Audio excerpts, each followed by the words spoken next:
செல்லா காசுகளையும் காலம் தங்க காசுகளாய் மாற்றும்.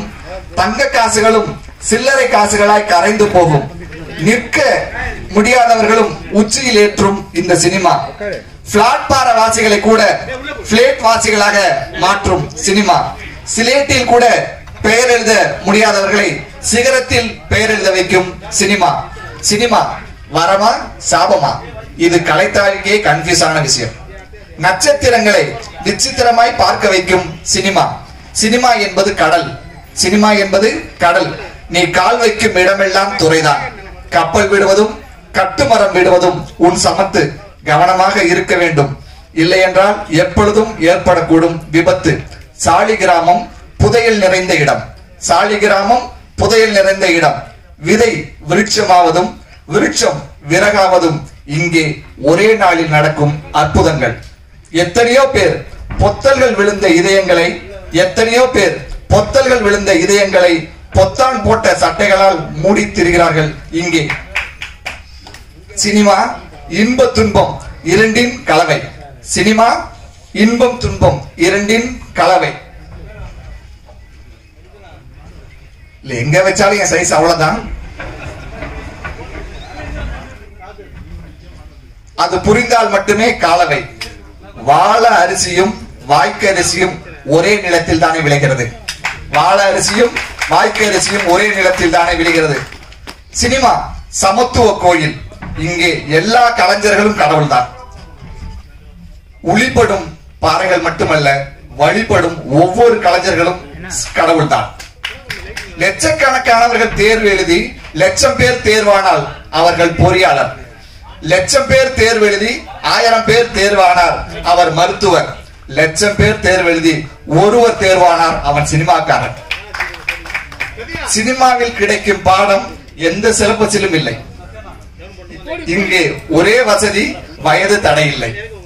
மேக்கப்பில் தொடங்கி பேக்கப்பில் முடியும் ஒவ்வொரு நாளும் சினிமாக்காரனுக்கு திருநாள் தான். மேக்கப்பில் தொடங்கி பேக்கப்பில் முடியும் ஒவ்வொரு நாளும் சினிமாக்காரனுக்கு திருநாள் தான். இயக்குனர் பிரம்மாக்கள் பிண்டங்கள் பிடித்து உயிர் கொடுப்பதில்லை, பேனாக்கள் பிடித்து உயிர் கொடுக்கிறார்கள். போட்டிருக்கும் செருப்பில் ஊக்கிருந்தாலும் பேசும் பேச்சில் ஜோக் இருக்கும் சினிமாக்காரன் மட்டுமே. அடுத்த வேளை சோற்றில் அவன் பெயர் இல்லாமல் இருக்கும், ஆனால் அடுத்த தலைமுறைக்காக எழுதி கொண்டிருப்பான் அவன் சினிமாக்காரன். இருளும் ஒளியும் ஒரேடியாக சூழ்ந்து கொள்வது இவனிடம் மட்டும்தான். ஒரு ரோல் நடிக்க ஒவ்வொரு ரோடாக தெரியும் நடிகர்கள் தான் எத்தனை. சினிமா பண்பாடு கலாச்சாரத்தை பாதுகாக்கும் காவல் கூடம். புராணங்கள், இதிகாசங்கள், காப்பியங்கள் எல்லாமும் காலாவதியாக காக்கும் பொறுப்பு சினிமாக்காரனுக்கு மட்டுமே இருக்கிறது. புராணங்கள், இதிகாசங்கள், காப்பியங்கள் எல்லாமும் காலாவதியாகாம காக்கும் பொறுப்பு சினிமாக்காரனுக்கு மட்டுமே இருக்கிறது. ஹரிச்சந்திரனின் நேர்மை, கட்டபொம்மனின் வீரம், முருகனின் துணிவு, அப்பரின் பணிவு, கர்ணன் கொடுத்த வரமும் கண்ணன் வாங்கிய வரமும், கண்ணகியின் கால் சிலம்பும் வெடிக்கும் எரிமலையின் பிரம்பும் சர்வர் சுந்தரத்தையும் சர்வேஸ்வரனையும் காட்சிப்படுத்துவது சினிமாக்காரன் தானே. அன்றாடும் நீ உழைத்தால் உன்னை கைவிட மாட்டால். கலைத்தாய். நன்றி, வணக்கம்.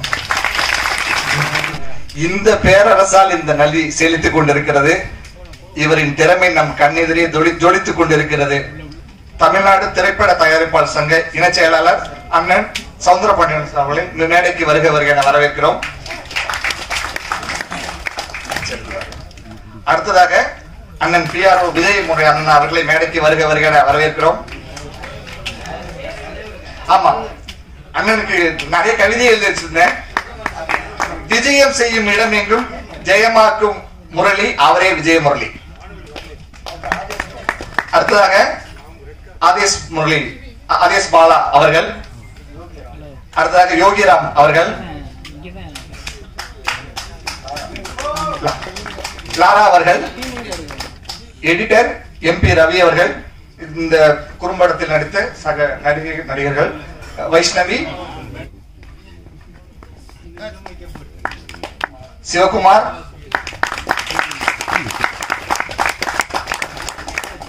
மதுமிதா, நடன இயக்குனர் அண்ணன் அசோக் ராஜா அண்ணன் அவர்களை மேடைக்கு அழைக்கிறோம். அனைவருக்கும் வணக்கம். சிறப்பு விருந்தினராக வந்திருக்கும் இயக்குனர் பேரரசு அவர்களே, விஜயமூர்த்தி சார் அவர்களே, மற்றும் தயாரிப்பாளர் அவர்களே, மற்றும் மந்திரி மாணவர்களுக்கும் என்னுடைய வணக்கம். இவர் வந்து எப்படின்னா என்னுடைய படத்துடைய எடிட்டர். நான் வர்மம் படம் பண்ணும்போது அசிஸ்டன்ட் எடிட்டர் இருந்தார் விஜயசங்கர் சார்கிட்ட. அப்போவே அவருக்கு வந்து எடிட்டர்ன்றத விட டேரக்டர் ஆகணும் தான் அவரோட எல்லாமே. பார்த்தீங்கன்னா சரி, நான் அடுத்த படம் பண்ணும்போது எடிட்டரா போட்டேன். எடிட்டர் ஆஃபீஸில் பார்த்தீங்கன்னா எல்லாருமே வந்து எடிட்டர்ஸோட ஃபோட்டோலாம் வச்சுருப்பாங்க, அப்படித்தானே? ஆனால் இவர் பார்த்தீங்கன்னா டேரக்டர்ஸ் ஃபோட்டோ தான் வச்சுருப்பாரு. அப்போ தெரியும் இவர் ஏதோ நோக்கத்தோட இருக்காரு இல்லையா? எதை எடுத்தா எப்ப எடுத்தாலும் எதை பேசினாலும் பேரரசரை தான் பேசுவாரு.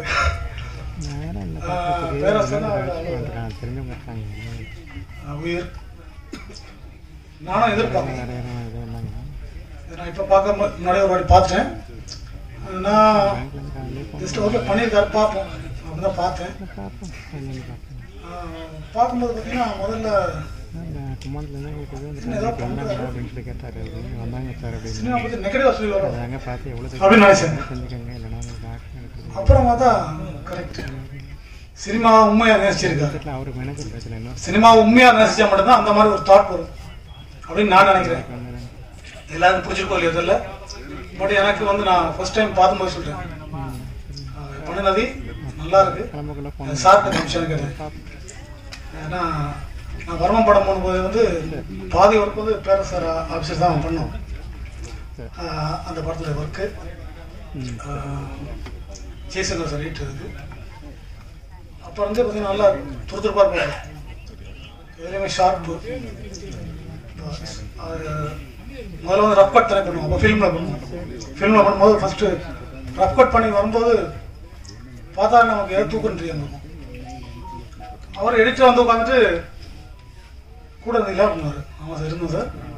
ஆனால் ஃபுல் அண்ட் ஃபுல் நம்ம சொல்ல வைக்கல, அவரே அங்கே அப்படியே தூக்கிடுவார் கரெக்டாக. அப்பயும் அந்த நாலேஜ் இருந்துச்சு. அப்போ ஒரு டைரக்டருடைய நாலேஜ் இருந்தால் தான் அந்த அந்த ஒரு புத்தகம் வரும். அப்போ நினச்சேன் டைரக்டராக வந்து குறும்பட டைரக்டர் ஆகிட்டாரு. அடுத்தபடியாக கண்டிப்பாக ஒரு முன்னிலையில் படத்தை பண்ணுவார் நம்புகிறேன். பண்ணணும், எல்லாரும் தானே வரும். பட் அவருடைய இந்த சினிமாவுடைய தாகம் வந்து அவருடைய கான்செப்ட் தெரியுது. நல்லா கண்டிப்பாக வருவார் நினைக்கிறேன். இன்னும் பெரிய இருக்காங்க பேசுவாங்க. ஓகே, நன்றி. கம்பெனி இன்சார்ஜ் நடிகர் குறும்பட இயக்குனர் அண்ணன் குணாஜி அவர்களை மேடைக்கு அழைக்கிறோம். இயக்குனர் இங்கே வந்திருக்கக்கூடிய சிறப்பு விருந்தினர்களுக்கு இப்பொழுது நினைவு பரிசு வழங்குகிறார்.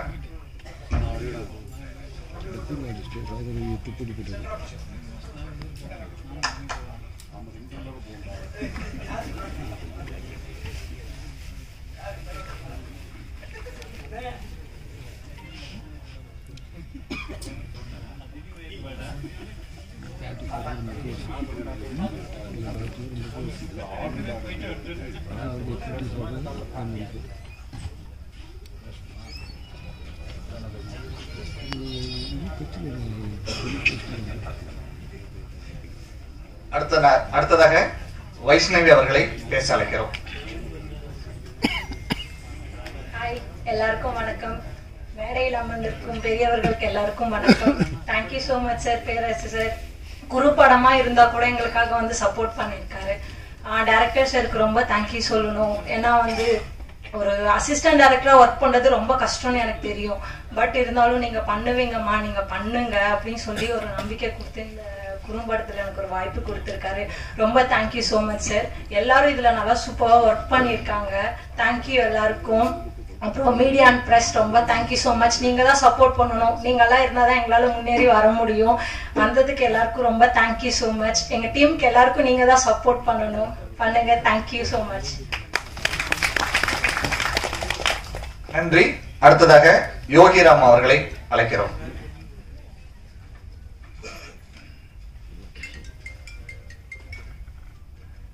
மேடையில் இருக்க எல்லாருக்கும் வணக்கம். இங்கே வந்திருக்க நதியோட ஃப்ரெண்ட்ஸ் எல்லாருக்குமே வணக்கம். ஆல்ரெடி நான் வில்லனா பண்ண படத்தில் ஒரு எடிட்டிங் பண்ணார். ஆனால் அவருக்குள்ள இப்படி ஒரு டைரக்ஷன் மைண்ட்லாம் இருக்குன்னு எனக்கு தெரியாது. ஆனால் அந்த படத்துலேயே ரொம்ப அருமையாக பண்ணியிருப்பார் எடிட்டிங்கு. இப்போ இதை பார்த்தேன், ரொம்ப நல்லா இருக்கு. இவர்கிட்ட இவ்வளோ பெரிய டேலண்ட்லாம் இருக்கும்னு நான் நினச்சி கூட பார்க்கல. அது இல்லாமல் நம்ம சினிமா இதை பார்க்கும்போது எல்லாருக்குமே ரொம்ப எல்லாருக்கும் பிடிக்கிற மாதிரி பண்ணியிருக்காரு. அந்த சினிமாவை எவ்வளோ லவ் பண்ணியிருந்தா அவர் இந்த மாதிரி ஒரு ஸ்கிரிப்ட் எடுத்து பண்ணியிருக்காரு.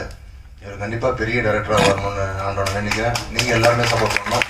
இந்த எழுதுறவங்கலாம் அவரை நீங்கள் நல்லா ஊக்குவிச்சு எழுதுனீங்கன்னா தான் அடுத்து ஒரு பெரிய படமாக எடுக்கிறதுக்கு இவருக்கு இன்னும் பயங்கரமான ஸ்கிரிப்டை அவர் உருவாக்கி பெரிய டைரக்டராக வருவார். தேங்க்யூ.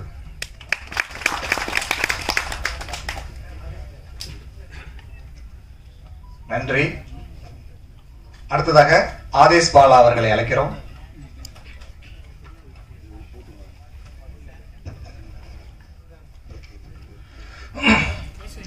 என்னுடைய தாய் தந்தையருக்கு என்னுடைய முதல் வணக்கம்.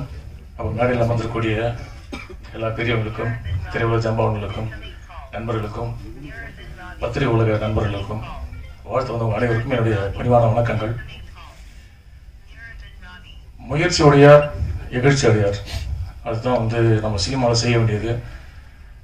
இப்போதான் நான் அண்ணனோட பேசின மொழி எனக்கு பேசியிருந்தேன். என்னன்னா, யாரை பார்த்தும் பொறாமப்படாமல் நம்மளுடைய முயற்சிகள் நம்ம பண்ணிட்டு போயிட்டே இருந்தாலே கடவுள் நம்மளுக்கு வேண்டியது, கடவுள் தான் சினிமா, அது சினிமா நமக்கு வேண்டிய நேரத்தில் கண்டிப்பாக செஞ்சிடும். அதுதான் அதான் நாங்கள் நம்பிட்டு போயிட்டு இருக்கோம்.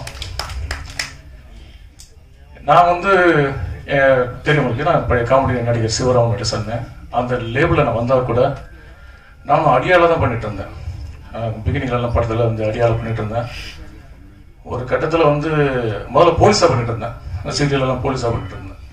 போனாலே போலீஸ் அவங்களோட ஹைட் அண்ட் வெயிட்டை பார்த்தோன்னே இன்ஸ்பெக்டர்ஸ் மாடி விட்டுருவாங்க. போலீஸாக ரெகுலராக பண்ணிட்டு இருந்தேன். அப்புறம் பயமாயிடுச்சுன்னா இப்படி போலீஸாக போய் நம்மளுக்கு சினிமாவில் அப்படின்ட்டு தாடி வளர்க்க ஆரம்பித்தேன். தாடி வளர்த்து நம்ம அப்படி போயிடுவோம், வில்லன் அடியால போய் வில்லனாக பண்ணி அப்படி ஹீரோ பண்ணி அப்படி போயிடலான்ட்டு அப்படி தாடி வச்சேன். தாடி வச்சோன்னே அதுக்கு அடியாள் கேரக்டர் நிறைய பண்ணிட்டு இருந்தேன். ஒரு கட்டத்தில் அதுவும் அலர்ஜியாக போயிடுச்சு. ஏன்னா வந்தோடனே ஆதேஷ் அந்த கட்டையில் ஒரு கட்டை எடுத்துக்கணுன்றாங்க. கட்டையை பார்த்தாலே அலர்ஜி ஆகிடும். அப்புறம் இல்லைங்க, நான் கட்டை இல்லாமலே நான் ஓடுறேன், பின்னாடி ஓடிடுறேன் இருந்தேன். அந்த மாதிரி ஓடிட்டு இருந்தேன். அதுக்கப்புறம் அந்த குறும்படம், அதுதான் எனக்கு கையில் கிடச்ச ஒரு ஆயுதம். கொரோனா காலகட்டத்தில் குறும்படம் பண்ண ஆரம்பித்தேன். எல்லாரும் குறும்படம் பண்ணாங்க, நம்ம என்ன வித்தியாசமாக பண்ணலாம் அப்படின்னு ட்ரை பண்ணேன். அப்புறம் அந்த சிங்கிள் ஷாட்டில் ஒரு 7 நிமிஷம் சிங்கிள் ஷாட்டில் ஒரு ஷார்ட் ஃபிலிம் பண்ணேன். அப்புறம் அதில் ஒரு செல்ஃபிலேயே 5 மினிட்ஸ் சிங்கிள் ஷார்ட் ஃபிலிம் பண்ணேன். அப்போது பேரரசர் தான் ஃபஸ்ட் அனுப்பிச்சேன். பார்த்துட்டு உண்மையாகவே சொல்கிறேன், அவ்வளோ பெரிய மனசு பேரரசருக்கு. அது திறமைகளை அவர் வளர்த்துறோம்னா அவர் உடனே பாராட்டிட்டாரு. அது மட்டும் இல்லாமல் அந்த நேரத்தில் வீடியோ எடுத்து எனக்கு பாராட்ட அனுப்பிச்சார். அது இன்றைக்கும் என்னோட சினிமாக்கள் எப்பயும் மறக்க முடியாது சார். தேங்க்யூ. ஸோ அந்த அளவுக்கு பேரரசருடைய மனசு. அதுக்கப்புறம் அது அப்படியே அந்த ஷார்ட் நல்ல பெரிய பரபரப்பாச்சு அந்த இடத்துல போயிட்டு இருந்தது. எது சொல்கிறேன்னா, நம்மளுடைய முயற்சிகள் தான் நம்மளை அடுத்த கட்டத்துக்கு கொண்டு போவோம். நான் அந்த ஷார்ட் ஃபிலிம் பண்ணலைன்னா இன்னும் நான் அந்த கட்டையை பிடிச்சிக்கிட்டு இல்லை எஸ் சார் அப்படின்னு போலீஸாக தான் ஓடிட்டு இருக்கோம். இப்போ நான் பண்ணிட்டு இருக்க படங்களுமே வேறு கேரக்டர் பண்ணிட்டு இருக்கேன். நதியை பற்றி நான் பேசணும். நம்ம நதி புயல், அவர் ஆக்சுவலாக நதி புயல், இப்போ நதியின் பேர் வச்சுட்டாரு, நதி புயல் அப்படி இருப்பார் அவர். நான் விந்தைன்னு ஒரு படம் நடித்தேன், லாரா சார் தான் இயக்குனர். அதுக்கு அந்த படம் நடிக்கும் போது அவர் ஒரு எடிட்டர் தான் அவர். ஆனால் ஷூட்டிங் ஸ்பாட் டெய்லி வந்துடுவார். டெய்லி துரு ஓடிட்டு இருப்பாரு. சரிண்ணா, எடிட்டர் எஸ் நம்ம எந்த ஸ்பாட் ஷூட்டிங் ஸ்பாட் அங்கே பார்க்க மாட்டோம், எடிட்டர் பார்க்க மாட்டோம். இவர் எடிட் பண்ணிட்டு இருப்பாரு. அதுமாதிரி ஷார்ட் சொல்லிட்டு இருப்பாரு. அப்புறம் படம் பண்ணுறேன்னு சொல்லிட்டு இருப்பாரு. அப்புறம் திடீர்னு பார்த்தா அன்றைக்கி ஒரு 6 மாதம் முன்னாடி சார் நான் படம் பண்ணலான்னு இருக்குது, ஒரு ஷார்ட் ஃபிலிம் பண்ணலான்னு இருக்கேன், நீங்கள் பண்ணி தரணும் அப்படின்னாரு. அப்படின்னு சொல்லிட்டு அதுக்கப்புறம் காணாம போயிட்டார். இப்போ தான் பார்க்குறேன். காணாம போயிட்டு அதுக்கப்புறம் என்ன சொன்னார், அதுக்கப்புறம் திடீர்னு பார்த்தா சார் படம் முடிச்சிட்டேன் அப்படின்னாரு. என்ன நதி சொல்லவே இல்லை சார், இது மாதிரி பட்ஜெட்டில் பண்ணோம் அப்படின்னாரு. சார் பேரரசர் காமிச்சிக்கலான்னு பேரரசர் தான் காமிச்சேன். அவர் இன்னும் நல்லா ப்ரொமோட் பண்ண அப்படின்னாரு. அதுவே மிகப்பெரிய வெற்றி. அது பேரரசர் ஒரு அருமையான பாட்டு இருக்காது. உண்மையாகவே sir thank you so much sir. என் நண்பனை சகோதரி அவ்வளோ வரிகள் வந்து ஆழமான சினிமாவை நேசிக்கிற ஒவ்வொருத்தரும் ரசிக்க வேண்டிய அதுல வலி உள்ள இருக்க அந்த அத்தனை வரிகள் வந்து பேரரசர் அவர்கள் எழுதியிருக்காரு. சினிமா எங்களுக்கெல்லாம் சாமி, உண்மையே சாமி தான். சாமியும் சினிமாவும் ஒண்ணு, சோதிச்சுக்கிட்டே இருக்கும். நீ எந்த அளவு தாங்குறீங்களோ அந்த அளவு சோதிச்சிடும். ஒரு நாள் அந்த சினிமாவை நம்மளை உயரத்தை தூக்கி வைக்கும். சினிமா கடவுள் அப்படிதான், சோதனை கொடுத்துட்டே இருப்பாரு. நீங்க சோதனை கொடுத்து கடவுள் வெறுத்துட்டு போயிட்டீங்கன்னா நீ அப்புறம் சாவணும், அவ்வளவுதான், வேற வழியே கிடையாது. அது மாதிரி சினிமாவோட எத்தனை சோதனை வந்தாலும் தாங்கிட்டே போகணுன்ற அந்த அருமையான வரி சினிமா வந்து சாமின்னு சொன்னாரு. அது மிகப்பெரிய வரி. உண்மையே நதிக்கிட்ட இப்படி ஒரு மிகப்பெரிய ஒரு புயல் அடிச்சு வீசுது. கண்டிப்பா இந்த குறும்படம் நானும் எதிர்பார்க்கல, அவ்வளோ அழகாக இருந்துச்சு குறும்படம். லாஸ்ட் அந்த ட்விஸ்ட் வந்து ரொம்ப நல்லா யாருமே எதிர்பார்க்க முடியாத ட்விஸ்டாக இருந்தது. அதில் ஹீரோ நடிச்சாரு நம்ம சகோதரர் நல்லா பண்ணியிருந்தார். ரொம்ப நல்லா இந்த ஹீரோயின்ஸ் அவங்கெல்லாம் நல்லா பண்ணியிருந்தாங்க. பாட்டு பரணி சார் அப்படியே ஒரு ஆழம், அவரும் ரசிச்சு பாடியிருக்காரு. ஸோ டோட்டல் ஒரு படத்துக்கு வெற்றியே டீமோட வெற்றி தான். அந்த டீம் இந்த படத்துக்கு இந்த இதில் வந்து நல்லா உழைச்சிருக்காங்க. நிறைய வந்து மிகப்பெரிய இயக்குனர் வரணும், நான் கடவுள் வேண்டிக்கிறேன். அவருக்கு நீங்கள் எல்லாம் சப்போர்ட் பண்ணணும். தேங்க்யூ. I love you. நன்றி. அடுத்ததாக மதுமிதா. நல்ல படம், நல்ல மியூசிக் பண்ணுவார். சரிங்களா, விட்டு போட்டு கேட்டு போயிருக்காங்க. நிறைய வந்து கார்த்திக் படம் நிறைய. எல்லாருக்கும் வணக்கம். மேடையில் உட்காந்துருக்கும் எல்லாருக்குமே வணக்கம். Actually feeling happy to be a part of this and happy, really happy. நல்லா நடிச்சிருக்கேன்னு நினைக்கிறேன்.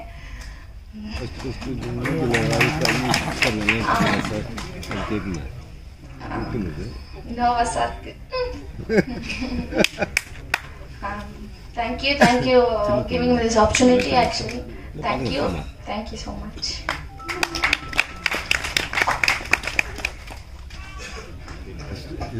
தேங்க்யூ. அடுத்ததாக டப்பிங் இன்சார்ஜ் குறும்பட நடிகர் அருமையண்ணன் குணாஜி அவர்களை வாழ்த்து அழைக்கிறேன்.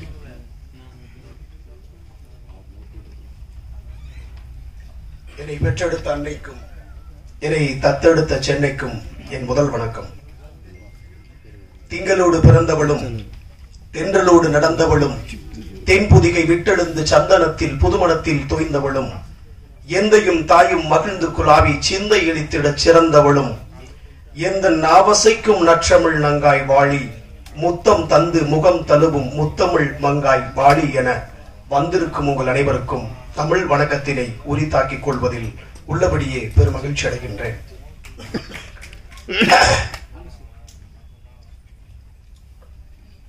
காண்டம் இளைஞர்கள்லாம் வேற மாதிரி எதிர்பார்த்திருப்பீங்க, இன்க்ளூடிங் நான் கூட அப்படிதான் எதிர்பார்த்தேன். ஆனா ஒரு கட்டத்துக்கு மேல ஓகே இது ஸ்கிரீன் பிளேல மாறும் அப்படின்ற நம்பிக்கை இருந்துச்சு. ஒரு அற்புதமான இந்த தமிழ் சமூகத்திற்கு சினிமாவை நேசித்துக் கொண்டிருக்கின்ற நடிகராக இருக்கட்டும் அல்லது தொழில்நுட்ப வல்லுநர்களாக இருக்கட்டும் அல்லது ஒரு இயக்குனராக இருக்கட்டும், அவர்களுக்கெல்லாம் ஒரு நம்பிக்கையை தந்த ஒரு ஆகச் சிறந்த படைப்பாய் நான் இந்த காண்டம் குறும்படத்தை காண்கிறேன். ஏவிஎம் ஸ்டுடியோவில் வாட்ச்மேன் வேலை பார்த்தவர் தான் அண்ணன் பசங்க பாண்டியராஜ் அவர்கள். ஹோட்டலிலே சர்வர் வேலை பார்த்தவர் தான் இன்று நடிப்பு அரக்கனாக திகழ்ந்து கொண்டிருக்கின்ற நடிகர் எஸ்.ஏ. சூர்யா அண்ணன் அவர்கள். கோயம்பேட்டிலே பஸ்ஸில் பயணம் செய்வதற்கு 10 ரூபாய் கூட பணம் இல்லாமல் இருந்து வசதி இருந்தும் கூட அந்த கஷ்டத்தை உணர்ந்தவர் தான் லோகேஷ் கனகராஜ் இயக்குனர். இப்படி ஒவ்வொருவருக்கும் வெற்றி பெற்ற ஒவ்வொரு வெற்றியாளர்களுக்கும் ஒரு ஒரு ஒரு கடந்து வந்த ஒரு பயணம் இருக்கிறது. அதே மாதிரி மிஸ்கின் அண்ணன் அந்த முதல் படம் சித்திரம் பேசிதடியை தூக்கி கொண்டு தாம்பரம் வரைக்கும் நடந்தே கதையை சொல்லிட்டு போவாராம், நடந்தே கதையை சொல்லிட்டு திரும்ப வருவாராம். இப்படி ஒவ்வொரு வெற்றியாளருக்கும் ஒரு ஆகப்பெரும் வரலாறு இருக்கிறது. இப்ப இந்த நிகழ்ச்சிக்கு கூட ஒரு அற்புதமான ஒரு பாடலை தந்திருக்கிறார் அன்பிற்குரிய அண்ணன் பேரரசு அவர்கள். ஆண்டவர்களும் ஆளப்போவர்களும் என்ற ஒன்று வரி வரும். உண்மையா நீ சினிமாவை நேசித்த என்று சொன்னால் அது உன்னை ராஜாவாக்கும், உயரத்தில் வைக்கும். அப்படித்தான் யோகிராம் நண்பர் நிறைய படங்கள்ல சின்ன சின்ன வேஷங்கள். இப்ப கருடன்ல ஒரு முக்கியமான கதாபாத்திரம். அன்பிற்குரிய ஆதேஷ் பாலாண்ணா அவர்கள் தனது தந்தை தாய் பெயரை எந்த திரைப்பட கம்பெனிகளிலும் இயக்குநரிடம் யாரிடமும் அவர் பரிந்துரை செய்ய மாட்டார். அவருக்கான திறமை எனக்கு இது இருக்கிறது என்று சொல்லி வாய்ப்புகளை உருவாக்கி கொண்ட ஒரு மனிதர். அது மாதிரிதான் மேடையில் இருப்பவர்கள் எல்லோரும் கூட. ஆனால் இந்த குறும்படத்திலே ஒரு அழைப்பினை ஏற்று இங்கே வருகை தந்திருக்கக்கூடிய அண்ணன் பேரரசு அவர்கள் எல்லாம் உண்மையிலேயே நல்ல மனம் படைத்தவர்கள். இந்த படத்திலே நடித்த அந்த கதாநாயகன் தம்பியாக இருக்கட்டும், கவிதா என்ற கதாபாத்திரத்திலே பண்ணவராக இருக்கட்டும், அன்பு குழந்தை அவர்களாக இருக்கட்டும், படத்தில் பணிபுரிந்த அத்துணை பேருக்கும் என்னுடைய மனம் திறந்த வாழ்த்துக்கள். நானும் ஒரு 3 குறும்படங்களை இயக்கியவன். அதிலே செவிலியர் கடவுள்கள் என்ற குறும்படம் பல விருதுகளை பெற்றது. அண்ணன் பேரரசு RV உதயகுமார் அண்ணன் கைகளிலே கோயம்புத்தூரில் நடந்த விழாவிலே நானும் கலந்து கொண்டு பரிசுகளை பெற்றேன். ஆக ஒரு குறும்படம் தான், அதாவது மண்ணில் விழுந்து மரமாகி விடுவேன் என்று கடுகு விதைக்கே கம்பீரமாய் இருக்கிற பொழுது, மண்ணில் விழுந்து மரமாகி விடுவேன் என்று கடுகு விதைக்கே கம்பீரம் இருக்கிற பொழுது மனிதனாய் பிறந்த நமக்கு நம்பிக்கையும் கம்பீரமும் தேவைப்படுகிறது. அந்த ஒரு நல்லதொரு வாய்ப்பை தம்பி நதி அவர்களுக்கு உருவாக்கி தர வேண்டும். பத்திரிகையாளர்கள் ஏதேதோ செய்திகளை எப்படியோ எழுதுகிறீர்கள். இந்த அன்பு தம்பியையும் நீங்கள் வாழ்த்தி நிறைய எழுதுங்கள். இன்னும் ரொம்ப ஒரே வரியில ரொம்ப சினிமாவை பத்தி ரொம்ப கேவலமா சொல்லிக் கொண்டிருக்காங்க. அவங்களுக்கெல்லாம் செருப்பால் அடிச்ச மாதிரியான ஒரு ஸ்கிரிப்ட் அது போற போக்குல சினிமாக்காரி தானே. குறிப்பா அந்த பல்வான் ரங்கநாதன் அண்ணன் அவர் மேல எனக்கு ஒரு பெரிய மதிப்பு இருக்கு. எனக்கு ஒரு மதிப்பு இருக்கு. என்னன்னா அவர் என்னுடைய தகப்பன் ஸ்தானத்தில் இருக்கக்கூடிய, ஆனால் என் சினிமாவை நீ கண்ணுல பாத்தியா? பார்க்காத விஷயத்த ஒரு வியூவர்ஸை கலெக்ட் பண்ணணும், அதன் மூலம் ஒரு வருமானம் வரணும் அப்படின்றதுக்காக ஒரு குழந்தைகிட்ட கூட ஒரு முத்தத்தை நீ கேட்கணும்னா அந்த குழந்தை விருப்பம் இருக்கணும், சம்மதம் இருக்கணும். அப்பதான் அந்த பாப்பா நமக்கு கொடுக்கும். அங்கிளுக்கு ஒரு முத்தம் கொடுமா அப்படின்னு கேட்டு பாருங்களேன். தெரியாத ஃப்ரெண்ட்ஸோட பண்ணுற மனசு ஒப்புன்னு ஒரு விஷயத்துக்கு ரொம்ப வலிக்குது. என்னன்னா பயப்படுறதுல செருப்பால் அடிச்ச மாதிரி ஒரு படம் அது போன்ற ஆளுகள் எல்லாம் அடிச்ச மாதிரி நீ பார்க்காத ஒரு விஷயத்த, கேட்காத ஒரு விஷயத்த அவன் வந்தா, அவன் அங்க போனா, அவன் இப்படி பண்ணா, திருசா விஜய் வீட்டுல இருந்தா, அவன் அங்க இருந்தா, இது உனக்கு தேவையா? உன் வேலை என்ன? அவன் சினிமாவில் 4 கோடி ரூபாய் 5 கோடி ரூபாய் போட்டு ஒரு படம் எடுக்கிறதுக்கு எவ்வளவு போராடிட்டு இருக்காங்க. ஒரு அசிஸ்டன்ட் டைரக்டர் சாப்பிடாம ஒரு வரி இருக்கும், செருப்புல ஊக்கு போட்டுட்டு பிஞ்ச செருப்பு போட்டுக்கிட்டு இந்த கோடம்பாக்கத்துல எத்தனையோ உதவி இயக்குனர்கள் அலைஞ்சிருக்காங்க. அதெல்லாம் இவங்களுக்கு தெரியாம ஒரு மைக் கிடைச்சிருச்சு, ஒரு 10க்கு 10 ரூம்ல எனக்கெல்லாம் பேச தெரியாமன்னு இல்ல, தீ பிடிக்க விட்டுருவேன். வேணாம், அதுக்கு வரல. நம்மளுடைய களம் வேறு, நம்மளுடைய பயணம் வேறு, நம்மளுடைய பாதை வேறு. முடிஞ்சா 4 பேரை தட்டி கொடு, இல்லையா வேலை உண்டுன்னு சொல்லிட்டு ஒரு சுயநலமா இந்த வாழ்க்கையை வாழ்ந்துட்டு நீ போ. நீ எத்தனை வருஷம் இந்த மண்ணில் வாழ போற? கொரோனாவிலிருந்து நம்ம மீண்டு வந்து இருக்கிறோம். இது போன்ற தம்பியை போன்ற இயக்குனர்கள், ஒரு எடிட்டருக்குள்ள ஒரு ஆக சிறந்த ஒரு கற்பனை இருக்கும். ஒரு 2.5 மணி நேரம் 3 மணி நேரம் படத்தை எடுத்துக்கிட்டே போறோம்னா எடிட்டர் எங்க கை வைக்கணும், எங்க கட் பண்ணா எங்க ஃபாஸ்டா இருக்கும், எங்க பூம் இருக்கும், எங்க ஃபைட் வைக்கணும், எங்க சாங்க எந்த இடத்துல கட் பண்ணணும் அப்படின்னு மாஸ்டர்ஸ் இருந்தா கூட editor is basically is a creator. அவரும் ஒரு டைரக்டர், படைப்பாளிக்கு சமம். ஏன் படைப்பாளின்னு சொல்றோம், இயக்குனர்னு சொல்லாம? படைப்பாளி என்பவன் படைப்பாளர்களை ஆள்பவன், பிரம்மன், மனிதர்களை உருவாக்குவன், வித்தியாசமான கதாபாத்திரங்களை, வித்தியாசமான முகங்களை கொண்டு ஒரு படைப்பாளன். இன்று கருடன் ஓடிக்கொண்டிருக்கிறது, இன்று அறம் ஓடியது, இப்படி நிறைய படங்கள் ஓடிக்கொண்டிருக்கிறான். அந்த இயக்குனுடைய வழி, அந்த கற்பனை வளம். நிறைய பேசணும், நிறைய ஆளுமைகள் இருக்கிறாங்க. மேடையில் உள்ளிட்ட அத்துணை பேருக்கும் மனசார வாழ்த்த வந்த உங்கள் அனைவருக்கும் எனது நன்றியை தெரிவித்துக் கொள்கிறேன். அண்ணன் பெரு துளசி பழனிவேல் அவர்கள்லாம் என்னை போன்ற ஆளுகள் ஊக்கப்படுத்திக் கொண்டிருக்கிறார்கள். எனவே பத்திரிகையாளர் சகோதரர்கள் பலருக்கு தெரியும். அந்த நிகழ்வை சிறப்பாக செய்து கொண்டிருக்கின்ற அண்ணன் கிளாமர் சத்யா அவர்களுக்கும், தேங்கினால் அது குளம், தேங்கினால் அது குட்டை, தேங்கி கிடந்தால் அது ஏரி, ஓடிக்கொண்டே இருந்தால் அது நதி. அன்பு தம்பி நதி இன்னும் சினிமாவில் நிறைய ஓட்டங்களை ஓடி அந்த வெற்றி ஒரு உயரத்திலே, ஒரு சிகரத்திலே இருக்க என் நெஞ்ச தோட்டத்திலே பூத்திருக்கின்ற வஞ்சகமில்லா மலர்களால் வாழ்த்துக்கள் கூறி, அன்பு அண்ணன் என் மீது ரொம்ப பாசமும் மரியாதையும் வைத்திருக்கின்ற பேரரசு அண்ணன் அவர்களுடைய பாடல் உண்மையிலே நானும் அண்ணன் உட்காந்துதான் கேட்டோம். அதை பத்தி பேசணும்னா அதுக்கு ஒரு 10 நிமிஷம் தேவைப்படும். எனவே அன்பு அண்ணன் சினிமாவை நேசித்து ஒரு நாட்டார் செங்கோட்டை அப்படின்ற ஒரு ஊர்ல இருந்து வந்து இன்னைக்கு சினிமாவில் என்னென்ன டைட்டில் எதுக்கு வைக்கிறாங்க, ஏன் வைக்கிறாங்கன்னு ஒண்ணுமே புரியல. தமிழ் செத்து போய் கொண்டிருக்கிறது. என்ன டைட்டில்? ஒரு படத்திற்கு கதை எப்படி முக்கியமோ அது போல அந்த படத்தினுடைய தலைப்பு மிக மிக முக்கியம். எத்தனையோ இருந்தாலும் கூட தான் பிறந்த தமிழகத்தினுடைய மண்ணுகளுடைய ஊரை பேரை வைக்கிறதுக்கே ஒரு பவர் வேணும் இல்லைங்க. திருப்பாச்சி அருவாளுக்கு ஃபேமஸ், திருப்பதி லட்டுக்கு ஃபேமஸ், சிவகாசி பட்டாசு தொழிலாளி, திருவண்ணாமலை, பழனி, இதுக்கு ஒரு வரலாறு வேணும், அதுக்கு ஒரு கட்சி வேணும்ல. ப்ரொடியூசர் சொல்லிப்பாங்க, இல்ல பேரரசு நீ டைட்டில் வேற மாத்தி வை. என் கதை, என் படைப்பு, இந்த தலைப்பை வைங்க, இது நல்லா இருக்கும். கான்பிடண்டா இருக்காருல்ல. அப்ப இந்த தமிழ் சமூகத்துக்கும் இந்த தமிழ் மண்ணுக்கும் எவ்வளவு ஒரு பெருமையை சேர்த்து கொண்டிருக்கிற அற்புதமான இயக்குனர். அவர் வந்து இந்த படத்துல ஒரு பாடலும் எழுதி அதுல டைட்டில் கார்டு போகும்போது கலை உலக தாய் நதி இங்க வா அப்படித்தானே போட்டிருந்தேன். எப்படி போட்டிருந்தேன்? கலை யுக தாய். எவ்வளவு பெரிய வார்த்தை தெரியுமாங்க அது. அது ஒரு டீப் கான்சோலன்ஸ். அதை நீங்க ஃபீல் பண்ணா மட்டும்தான். நதி தன்னை அல்லது பேரரசு அவர்களை எப்படி உணர்ந்திருந்தால் கலை உலக தாய் என்று சொல்லுவார். அந்த தாய் அந்த வார்த்தைக்கு அர்த்தமே கிடையாதுங்க. கண்ணில் பார்க்கிற ஒரே கடவுள் தாய் மட்டும்தான். அப்படி பேரரசு அண்ணனை தாயா பார்க்கிற நதி, நீ ஜெயிக்கணும். உனக்கு என்ன சப்போர்ட்னாலும் அண்ணன் நானு செய்யறோம். சரியா? வாழ்த்துக்கள் அனைவருக்கும். நன்றி, வணக்கம்.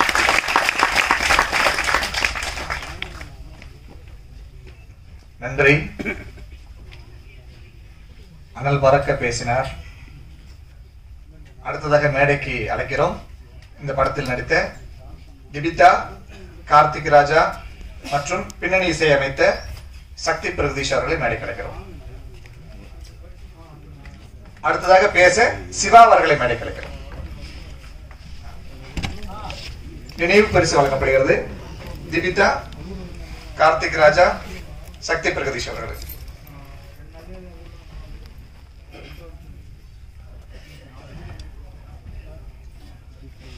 எல்லோருக்கும் வணக்கம். இந்த பரபரப்பான வாழ்வியல் சூழ்நிலையில் எங்களை வாழ்த்துவதற்கு சிறிது நேரம் ஒதுக்கி இங்கே வருகின்றக்கூடிய சிறப்பு விருந்தினர் எல்லோருக்கும் என்னுடைய வணக்கங்கள். இது ரொம்ப ரொம்ப ரொம்ப நீண்ட நாள் போராட்டம். இது சினிமாங்கிறது எவ்வளோ ஒரு கஷ்டமான விஷயம் அப்படிங்கிறது இங்கே உள்ள எல்லாருக்குமே தெரியும். அதில் ரொம்ப காலமாக நாங்கள் போராடிக்கிட்டே இருக்கோம். நதியாக இருந்தாலும் சரி, நானாக இருந்தாலும் சரி, எல்லாருமே. ஸோ இது இது எப்படி இருக்குது அப்படிங்கிறது இவங்க சொல்லும்போது தான் எங்களுக்கு ஒரு போஸ்டப்பாக இருக்கும் இருக்குது. நீங்கள் எல்லோருமே வாழ்த்துங்கள், வளருவோம். நன்றி, வணக்கம்.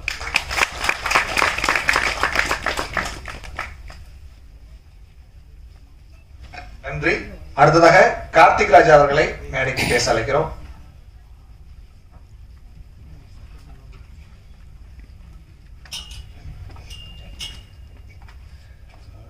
மேடையில் அமர்ந்திருக்கும் திரையுலகின் ஆளுமைகள் அனைவருக்கும் எனது நெஞ்சார்ந்த வணக்கம். இந்த படம் முதல் அன்னைங்கிட்ட சொல்லும்போது தலைப்பு காண்டம்னு சொன்னாரு. சினிமா அந்த ஷூட்டிங்ஸ் பண்ண வரைக்கும் பார்த்தே கிடையாது. ஆனா சினிமா ஆகச்சிறந்த ஒரு காதல் எனக்கு இருக்கு. ஆனா ஒரு விஷயம் மட்டும் எனக்கு புரியாம இருந்துச்சு. என்ன அப்படின்னா, ஒரு தாய் கருவுற்ற பிறகு அந்த 10 மாசம் அந்த குழந்தை பிரசவிக்கிற வரைக்கும் எத்தனை தியாகத்தை பண்ண வேண்டி இருக்குதோ நிச்சயம் நமக்கு தெரியும். கரெக்டா? தாயோட அன்பு நம்ம எல்லாம் உணர்ந்திருக்கிறோம். அந்த 10 மாசம் வரைக்கும் நாம் அனுபவித்த ஒரு தாயாக அவள் ஒவ்வொரு முறையும் தியாகத்தாயா நின்றிருந்த அந்த நிமிடம் நமக்கு நல்லாவே தெரியும். அதே போல அந்த குழந்தை பிறக்கிறதுக்கு ஒரு கனவு இருக்கும், என் குழந்தை இப்படி பிறக்கணும். அதே போல சினிமா துறையுலகில் பல கனவுகளோடு பல அகச்சிறந்த தலைவர்களாய் மாற வேண்டிய இயக்குனர் இருக்கிறாங்க. நான் நிறைய பேர் இந்த உள்ள வந்தப்ப நிறைய பேர் நான் பார்த்தேன். அவ்வளவு கனவுகள். சார் சொன்ன மாதிரி கிழிஞ்சு போன செப்பல் போட்டு ஒரு நாள் நான் ஜெயிச்சவன்ற தன்னம்பிக்கையோட சுத்திட்டு இருக்கிறாங்க. இந்த வெற்றியை பார்க்கிற சிறப்பு விருந்தினர் பெருமக்களை மேடைக்கு அழைக்கிறோம். சார் இயக்குனர் ஆர்.வி. உதயகுமார் ஐயா அவர்களை மேடைக்கு வருகை வருகையான வரவேற்கிறோம்.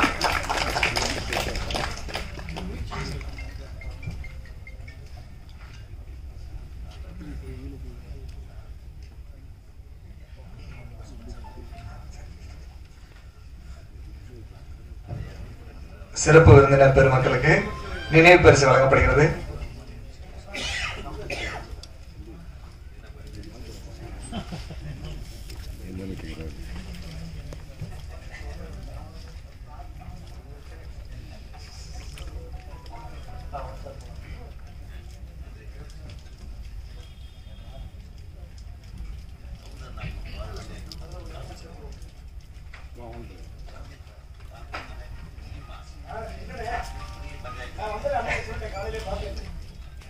நன்றி.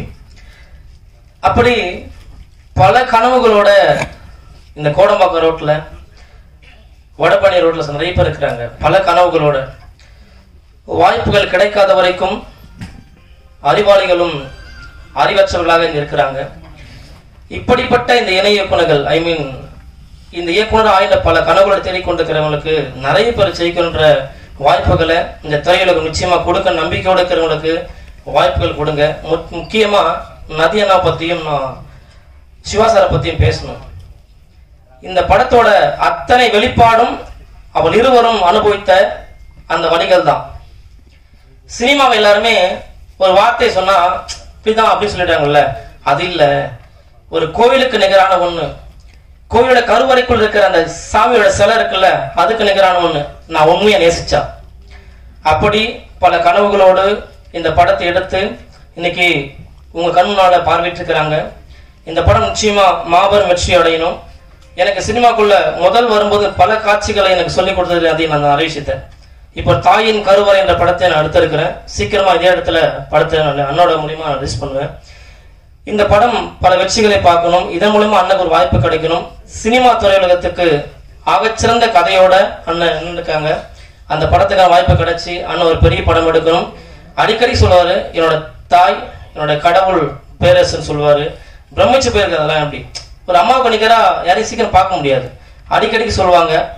ஸோ அண்ணோட வெற்றி நான் சீக்கிரம் பார்க்கணும்னு ஆசைப்படுறோம். நம்ம எல்லாம் சேர்ந்து ஒரு நாள் பார்ப்போம்.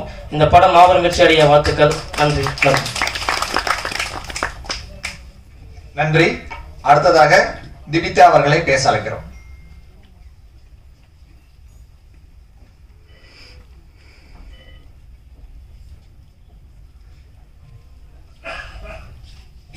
எல்லாருக்கும் வணக்கம். இந்த மேடையில உட்காந்துருக்க அனைவருக்கும் வணக்கம். தேங்க்யூ சொல்லிக்கிறேன் இந்த மூவிக்கு நீங்க வந்து இங்க பார்த்ததுக்கு.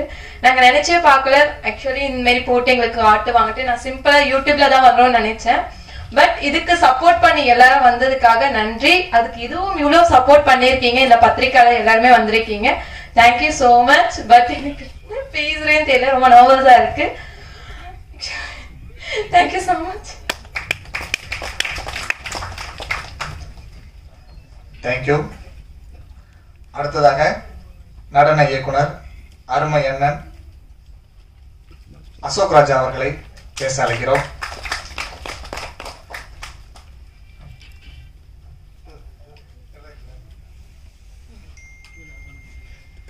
எல்லாருக்கும் வணக்கம். மேடையில் அமர்ந்திருக்க அனைவருக்கும் வணக்கம். பேரர் சார் வந்து நதிக்கு மட்டும் இல்லை, எனக்கும் தான். அவர் வந்து எவ்வளோ படம் பண்ணியிருக்காரோ அது ஒரு 2 படம் தவிர மீதி எல்லா படத்துக்கும் நான் தான் டான்ஸ் மாஸ்டர் பண்ணியிருக்கேன்.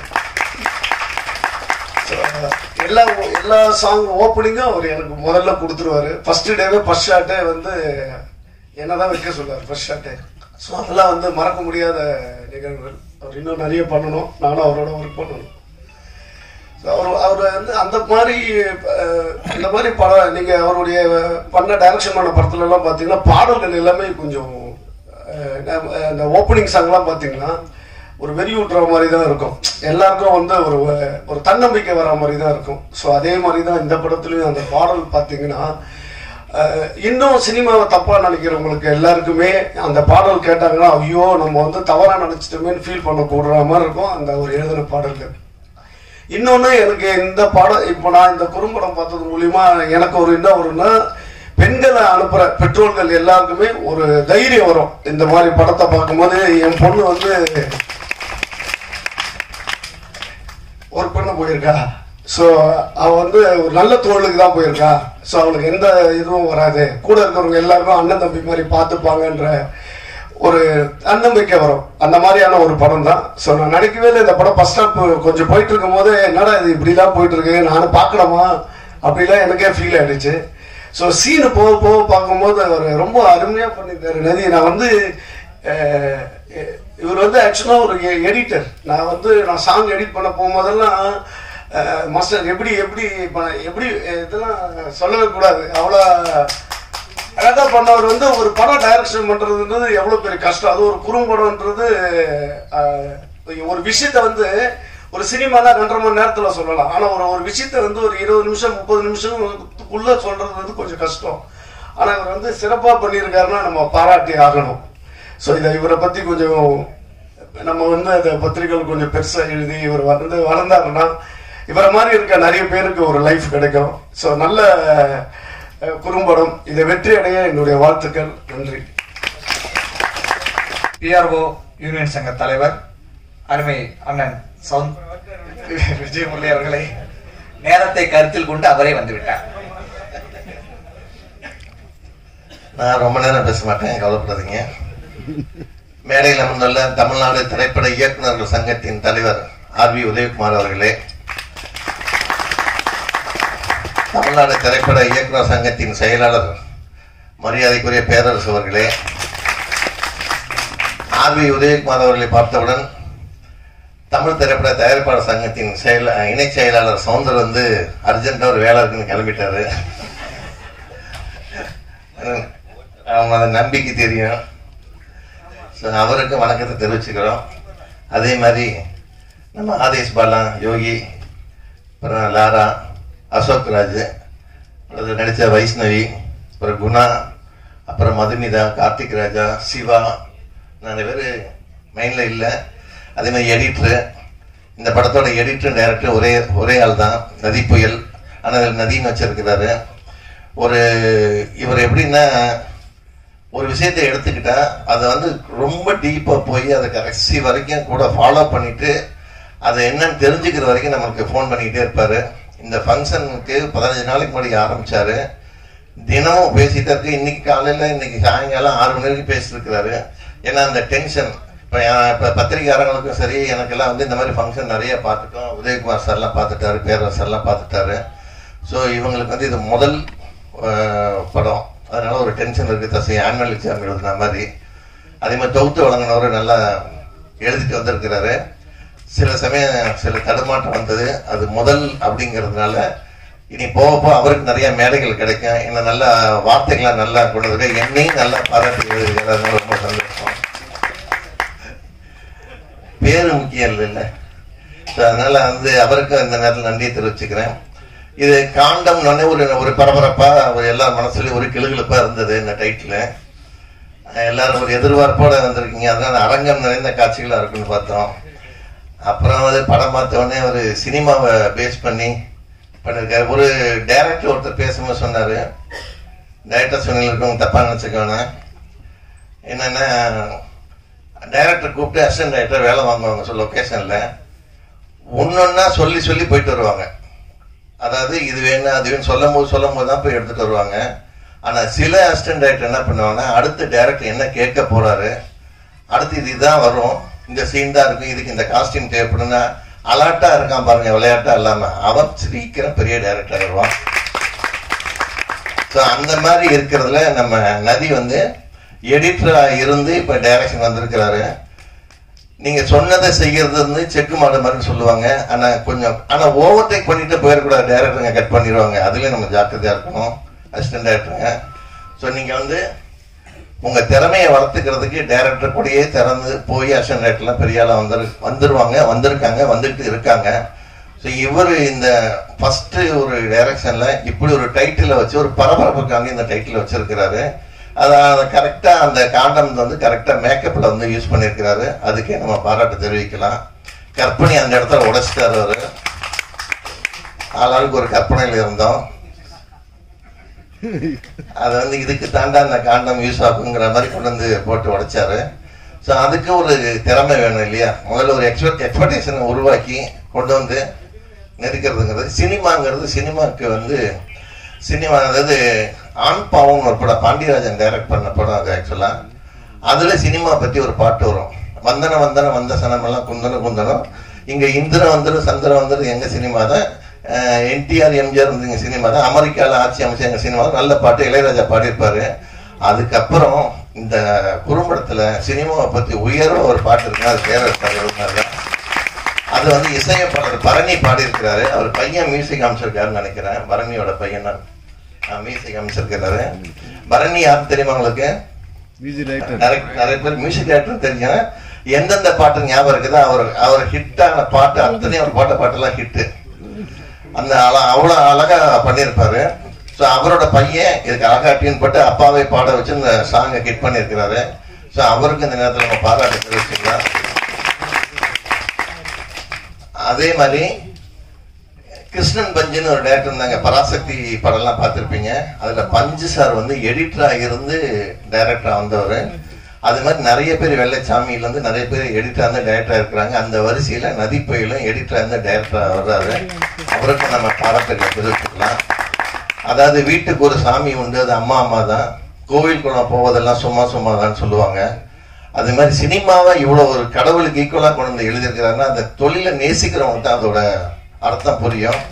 வெளியில இருந்து பாக்குற சினிமா வேற ஒரு கிளாமரா இருக்கும், ஒரு கவர்ச்சியா இருக்கும். ஓ, சினிமாக்காரங்க எல்லாருமே இப்படிதாங்கிற மாதிரி இருக்கும். இங்கதான் இந்த சினிமால தான் கீழே இருக்கவன் மேல வருவான், மேல இருக்கவன் கீழே போவான், அது அப்படிங்கிற ஒரு தத்துவம். விஜய் ஒரு படத்துல பேசியிருப்பாரு, வாழ்க்கை ஒரு சக்கரண்டா, இன்னைக்கு மேல இருப்பான் நாளைக்கு கீழே இருப்பான்னு ஒரு டயலாக் ஒரு திருமலை படத்துல. ஸோ அந்த மாதிரி இந்த சினிமாக்காரங்களோட நிலைமைய ஒரு அசிஸ்டன்ட் டைரக்டர் இருந்து வாழ்க்கையில வந்து ரொம்ப வந்து இந்த படத்துல பாத்தீங்கன்னா ஒரு சினிமால வந்து பிஆர்ஓ தான் முதல்ல வந்து ஒரு ப்ரொடியூசரோ டைரக்டரோ கூப்பிட்டு பேசுவாங்க. ஏன்னா இன்னைக்கு என்ன ட்ரெண்ட்ல இருக்கு, யார் யார் இருக்கிறாங்க செய்யறாங்க பேசுவாங்க. அதுக்கப்புறம் பாத்தீங்கன்னா இந்த அசிஸ்டன்ட் டைரக்டர் தான் வெரி பிகினிங்ல வந்து சினிமாக்குள்ள நுழைஞ்சு வேலை செய்ய ஆரம்பிச்சு படம் முடிஞ்ச பிறகு பாத்தீங்கன்னா முன்னெல்லாம் வந்து எடிட்டருங்க இந்த அசிஸ்டன்ட் டைரக்டர் தான் தியேட்டருக்குலாம் அனுப்புவாங்க. எந்தெந்த சீன்லாம் கட் பண்ணணும், எதை சேர்க்கணும், இந்த அசிஸ்டன்ட் டைரக்டர் இந்த ரீல் எடுத்துட்டு போவாங்க. ஸோ நான் முதல்ல ஒரு படம் எடுத்தேன் 91ல ஃப்ரெண்ட்ஸுங்களோட சேர்ந்து ராமராஜனை ஹீரோவை வச்சு ஒரு படம் பண்ணேன், மில் தொழிலாளின்னு ஒரு படம். அந்த படத்துல நான் அசிஸ்டன்ட் டைரக்டருக்குலாம் வீட்டில் கொண்டு போய் தேங்காய் பழம் இந்த ஆப்பிள் இதெல்லாம் வாங்கிட்டு செட்டில்மெண்ட்டை வீட்டில் போய் பண்ணிட்டு வந்தேன். அன்னைக்கு செட்டில்மெண்ட் என்கிட்ட வாங்கின அத்தனை பேர் பின்னாடி பெரிய டைரக்டர் ஆகிட்டாங்க.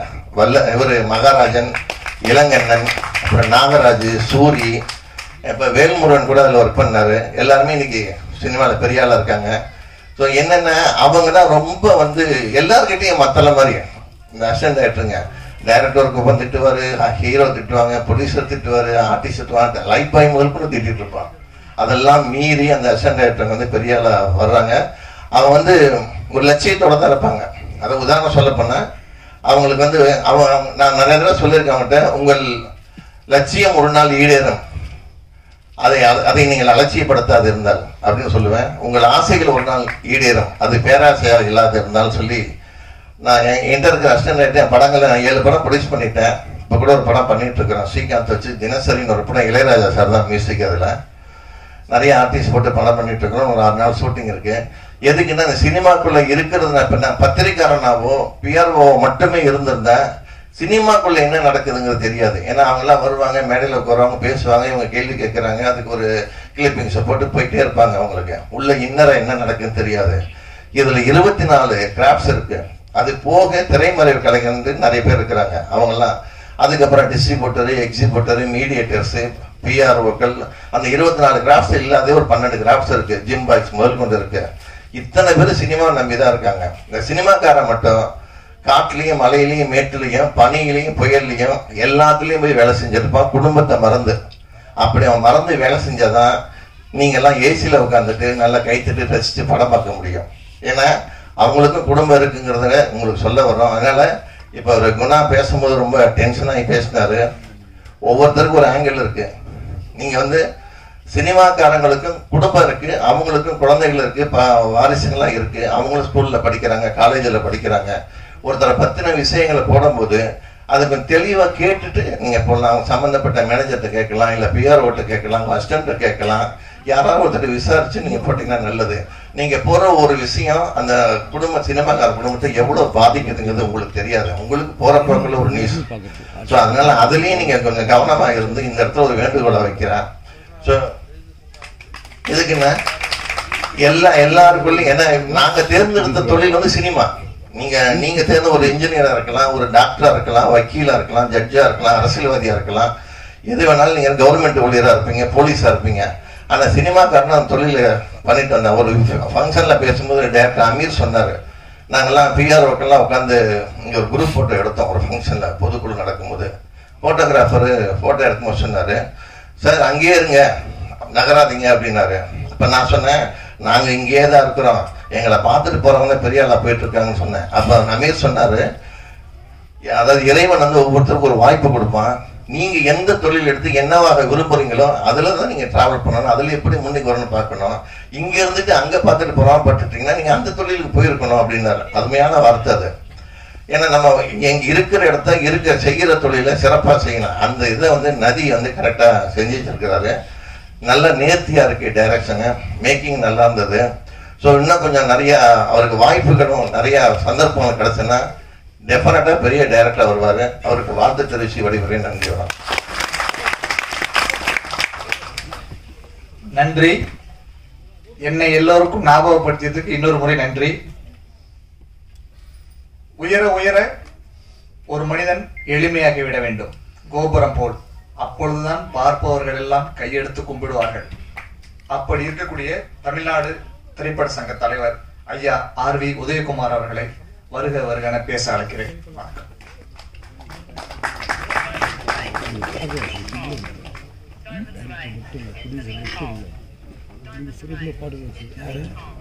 அனைவருக்கும் வணக்கம். நான் வேறொரு ஃபங்க்ஷனில் இருந்தேன், அதனால் கொஞ்சம் லேட்டாக வந்து ஜாயின் பண்ணேன். இருந்தாலும் இந்த டைட்டில் என்னை இங்கே வர வச்சிருச்சு. ஏதோ ஒரு விஷயம் இருக்கும் போட்டுக்கியா, மிஸ் பண்ணிடக்கூடாது இது அப்படின்னு. உண்மையில் ஒரு தைரியமான டைட்டில் வச்ச நதிக்கு என்னுடைய முதற்கண் வாழ்த்துகள். பெரிய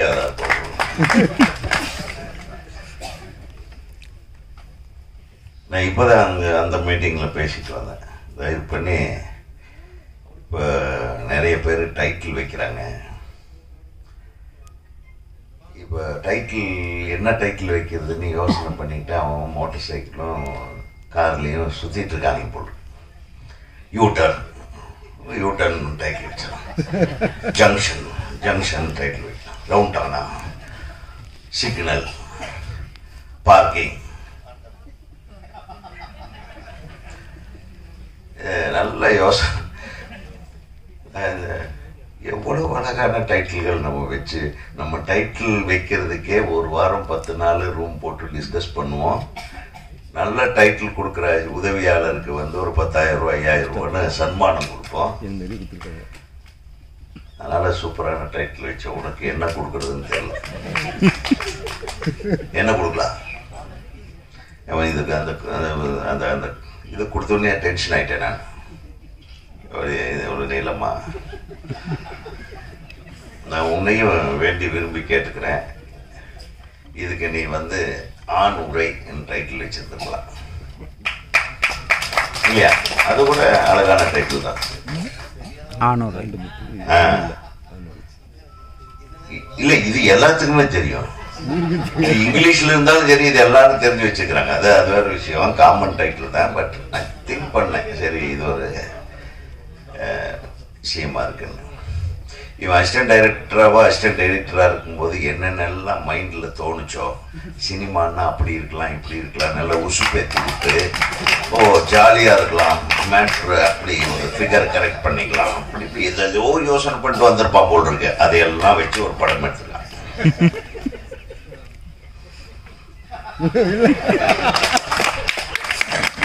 எடிட்டரா இருக்கும்போதே இப்படி நான் உண்மையில் அசிஸ்டன்ட் டைரக்டரா நம்ம ஸ்பேரர்ஸ் கிட்ட ஒர்க் பண்ணியிருந்தா என்ன ஆயிருக்கும் அவனோட கதி.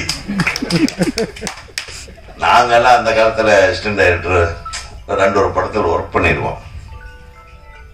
முதல்ல ஜெமினி ஃபிலிம் சர்க்கியூட்ல நான் வேலை பார்த்தப்போ, அப்போ நம்ம அந்த அசிஸ்டன்ட்லாம் போட்டுக்கிறதா, நம்ம தான் ஃபிலிம் இன்ஸ்டியூட்ல இருந்து வந்திருக்குமே அப்படின்ற ஒரு பெரிய ஒரு ஈகோ வேற. அவர் எம்டி கூப்பிட்டு கேட்குறாரு, இந்த படத்துக்கு நீங்கள் எல்லாம் அசிஸ்டன்ட் அசோசியேட்டாக வரும். சார் நான் ஃபில்ம் இன்ஸ்டியூட்டில் படிச்சுட்டு வந்தேன். சரி ஏதோ ஒன்று பண்ண ப்ரொடக்ஷன் எக்ஸிக்யூட்டிவாக போட்டிருக்கேன். ஓகே அப்படின்னு. கடைசியில் பார்த்தா அது ப்ரொடக்ஷன் மேனேஜர் வேலை. தெரியாதனமா ஜாயின் பண்ணிட்டேன். சரி பரவாயில்ல. ஆனால் அசிஸ்டன்ட் டைரக்டர் வேலை தான் பார்த்தேன். அதில் அந்த கல்லூரி சீக்வன்ஸ் எல்லாம் நான் கொஞ்சம் துருன்னு அப்படி இப்படி கொஞ்சம் ஸ்டைலாக பேசிக்கிட்டு கவிதைகள் எல்லாம் படிச்சுக்கிட்டு இருப்பேன். ஒரு நேதாஜி டைரக்டர் அவர் என்ன பண்ணார், உதயகுமார் நீங்கள் என்ன பண்ணுங்க, கல்லூரி சீன்ஸ்க்கு நல்ல இளம் பெண்கள் ஒரு 25 பேரை செலக்ட் பண்ண. பயங்கர ஹாப்பி ஆகிட்டேன். ஒரு வாரம் தூங்கவே இல்லை. அசிஸ்டன்ட் டைரக்டர்னா இப்படி ஒரு அசிஸ்டன்ட் டைரக்டராக விளையாடு. அடுத்த நாள் மாத்திட்டாரு. இல்லை அது உங்களுக்கு செட் ஆகாது, நீங்கள் எப்போ பார்த்தாலும் பொம்பளை கூடவே பொண்ணு கூடவே பேசிட்டு இருக்கிறீங்க. அவங்க வந்து தான் எனக்கு சார் வணக்கம் சார், சார் நான் நல்லா நடிப்பேன் சார் அப்படி. ஸோ பெண்கள் எல்லாமே நம்ம கூட வந்து ஜாலியாக இருப்பாங்க. அப்போ கூட நான் உன்ன மாதிரி தான் கொஞ்சம் யோசனை பண்ணேன். டக்குன்னு கட் பண்ணி விட்டாரு அந்த டைரக்டர். இல்லை உதாரணத்துக்கு சொல்கிறேன், இதில் பல விஷயங்கள் சந்தோஷமான விஷயங்கள். அந்த வயசு இல்லையா நம்ம வர்ற, அதாவது ஒரு தொழிலில் வந்து நம்ம வந்து கற்றுக்க வர்ற வயசு இருக்கு பாருங்க, அது வந்து ஒரு மாதிரியான ஒரு வாலிப வயசு, அப்படி இப்படி அளப்பாயிர வயசு. அந்த எண்ணங்கள்ல இந்த காண்டத்துக்கும் இதுக்கும் நடுவில் மாட்டிக்கிட்டு அது அளப்பாயிர வயசு. ஆனால் யதார்த்த வாழ்க்கை அப்படியே இந்த 2-3 பொண்ணுங்க ரொம்ப அழகாக நடிச்சிருந்தாங்க. சூப்பராக இந்த கேரக்டரை தாடிக்காரங்க ஹீரோ. நீ அதுக்கு வந்து இவர் ஒரு மேட்டரையே யோசனை பண்ணிட்டு இவங்க எல்லாம் உசு பேத்தி விட்ட கடைசியில் போய் பார்த்தா பொசுக்குன்னு இதை கட் பண்ணி இது மேக்கப் போடுறது கிராண்ட் முடிச்சா பாருங்க. Hats off, hats off. என்னடா படம் போய் பார்க்கல, கடைசியில் வந்துட்டு இந்த படத்துக்கு நான் ஏற்கனவே பார்த்துட்டேன். இந்த படம் முதல்லயே டைட்டில் சொன்னப்போ உடனே உட்காந்துட்டேன், காட்டுறாங்க. அந்த மாதிரி கண்டிப்பா டைட்டில் பார்த்த உடனே எல்லாரும் படம் பார்ப்பாங்க. இவங்க எழுதினாலும் சரி எழுதாலும் சரி இவனுக்கு பத்தி கவலைப்படாது. ஓகே தலைவரே கரெக்டா அப்படின்னு ஒரு படத்தை குறும்படத்தை பார்த்தோம் அப்படின்னு நீ என்ன வேணாலும் எழுதிக்கோ, அப்படியே நம்மளும் பார்ப்போம்னா எல்லாரும் ஸ்க்ரால் பண்ண ஆரம்பிச்சிடும். ஸோ ஒரு மிகப்பெரிய வெற்றி படத்தின் டைட்டில் நீ வச்சிருக்கிற. இதே மாதிரி ஒரு டைட்டில் ஒரு முழு படத்துக்கும் வச்சு ஒரு அடுத்து ஒரு பெரிய படத்தை யார் நடிக்க வருவாங்கன்னு தெரியாது. நீ சொன்ன அவரு பேரரசு சார் வருவார் நடிக்கிறதுக்கு, அவருக்கு வில்லனா வேணா நான் வர்றேன். ஒரு நல்லவனை வில்லனாக்குறதே இந்த சமுதாயத்தில் ஒரு வேலையா போச்சு. சும்மா சுத்திட்டு இருந்தவனை இந்த படத்துல கருடன் படத்தில் கூப்பிட்டு அண்ணன் நீங்க அப்படியே வந்து அப்படியே பேசிட்டு அப்படியே போயிடுங்க. ஒரு பக்கம் இங்க நம்ம சங்கத்து எலெக்ஷனு, இவர்கிட்ட சொன்னா எங்க ஓட்டெல்லாம் கேட்கணுங்க, இதெல்லாம் பிளான் பண்ணணும் அப்படி இப்படின்னு திட்டுவார் நம்ம செயலாளர். அவர் செயலாளர் கேண்டிடேட்டுக்கு ஃபர்ஸ்ட் நிற்கிறார், நான் தலைவர் கேண்டிடேட்டுக்கு ஃபர்ஸ்ட் நிற்கிறேன். திடீர்னு தேர்தலுக்கு ஒரு 10 நாளைக்கு 5 நாளைக்கு முன்னாடி இதெல்லாம் முடிவெடுத்து போயிட்டு இருக்கும்போது நடிக்க கூப்பிட்டாங்க. அங்க வேட்டி கட்டினா உடனே பேரரசு போன், சார் இந்த கேரக்டர் இதுக்கு யார சார் போடலாம்ப்பா, கொஞ்சம் இருப்பா நடிச்சுட்டு வந்துடுறேன். இப்படி ஒரு சிக்கல்லையே நடிச்ச படம். துரைசந்தில பார்த்தது அப்படியே தம்பி நான் என்ன பண்ணுவேன், என்ன வேணாலும் பண்ணுங்க. அவரு இது என்னையா பண்றது, நான் என்ன நீங்க இயல்பா வாங்கினேன் அப்படியே நீங்க என்ன பேசணும், எல்லாம் மதுரை பாஷையில பேசுறாங்க. நான் கொஞ்சம் கோயம்புத்தூர் பாஷையில பேசிக்கிறேன், சும்மா அப்படியே கொஞ்சம் மாத்தி பேசணும். அதை மிகப்பெரிய வெற்றி படமாக்கிய உங்களுக்கு எனது மனமார்ந்த நன்றி. அதில் என்னை பற்றி ஒரு 2 வரி எழுதின எனது நண்பர்கள், எனது உள்ளம் கவர்ந்த கல்வர்களுக்கு என்னுடைய மனமார்ந்த நன்றி. இல்லை அது என்னமோ என்ன பண்ணி விட்டீங்க தெரியும், அவன் மிட் நைட்ல எல்லாம் ஃபோன் பண்ணுறான். சார் நான் யூஎஸ்ல படம் பார்த்துட்டு இருக்கேன், அவங்க நைட்டில் நம்ம நைட்டு அவனுக்கு டே டைமாக இருக்கு.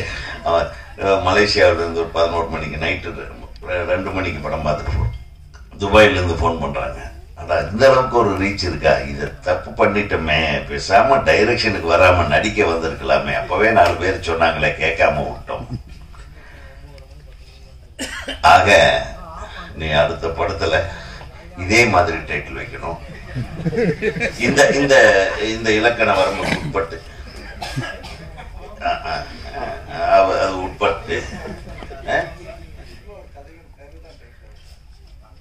இல்ல நான் சொல்றது என்ன கருவோ எடுத்துக்கோ, என்ன கதையோ எடுத்துக்கோ, அதை பத்தி எனக்கு இப்படி ஒரு டைட்டில் இவருக்கு அட்ராக்டிவா பாருங்க. இன்னைக்கு இப்ப வரைக்கும் யாரும் ஒருத்தர் எந்திரிச்சு போயிருக்காங்களா?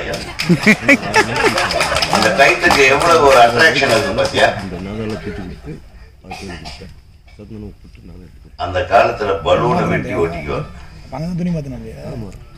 சிவாஜி அப்பா கூட டிராவல் பண்ணும்போது ஒரு தடவை சொன்னார், டே இவன் என்ன மேக்கப் ஒரே படத்துல ஒரே ஷாட்டு இவன் ஷார்ட்டை கட் பண்ணி எந்த படத்தில் போட்டாலும் அந்த படத்தில் அது ஓட்டிக்கும். அந்த க்ளோஸும் முகத்தில் எந்த விதமான மாற்றமும் இல்லாமல் அதே மீசை, அதே ஹேர் ஸ்டைலு, அதே இது. இப்படித்தான் நான் நடிக்கிறானுங்க பசங்க. என் படத்தை பார்த்து ஒரு படத்தில் நடந்த நடை இன்னொரு இடத்துல நடக்க மாட்டேன். ஒரு படத்தில் வச்ச மீசை இன்னொரு படத்தில் வைக்க மாட்டேன். ஒரு படத்தில் வச்ச ஹேர் ஸ்டைல் இன்னொரு படத்தில் வைக்க மாட்டேன். அதான் சிவாஜி. அப்பேற்பட்ட சிவாஜி சொன்னாரு. அவங்க எப்படி கஷ்டப்பட்டுருக்காங்கன்றது சொல்றேன். ஏன்னா நீ எடுத்திருக்கிற விஷயம் மேக்கப் தான் அங்கே வந்து எல்லாமே வந்து ஒரு கிளைமேக்ஸில் வந்து நிற்குது. அந்த மேக்கப்புக்கு யூஸ் பண்ணுற ஒரு விஷயத்தை தான் நீ வந்து அட்ராக்டிவாக யூஸ் பண்ணியிருக்கேன். ஆனால் அதே மேக்கப்பை அதை யூஸ் பண்ணி பண்ணுற மேக்கப்பை அது இல்லாத காலத்தில், அந்த காலத்தில் காண்டம்ன்றதே வரல. திருவருட்செல்வர்னு ஒரு படம் சிவாஜி சாருக்கு இங்கே ஒரு சுருக்க 3 சுருக்கம் இருக்கும் பார்த்தீங்களா? இப்படிங்கும்போது அப்படியே எல்லாம் தொங்கும். அது எப்படிப்பா போட்டீங்க அப்படின்னா, அதை கேள்ற மகனே என்னாரு, முட்டை இருக்குல்ல, முட்டையினுடைய ஒயிட் எக்கை தனியாக எடுத்து ஒரு கிணத்துல போட்டுக்குவாங்கள.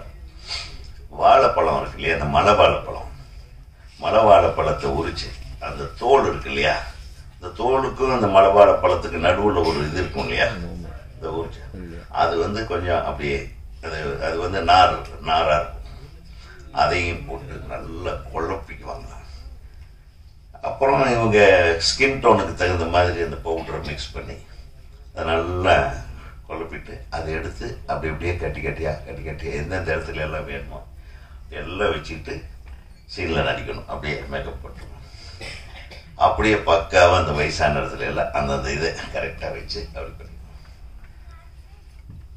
1 மணி நேரம் 1.5 மணி நேரத்துக்கு பின்னாடி அவரால் தாங்க முடியாத நாருமா நம் முட்டை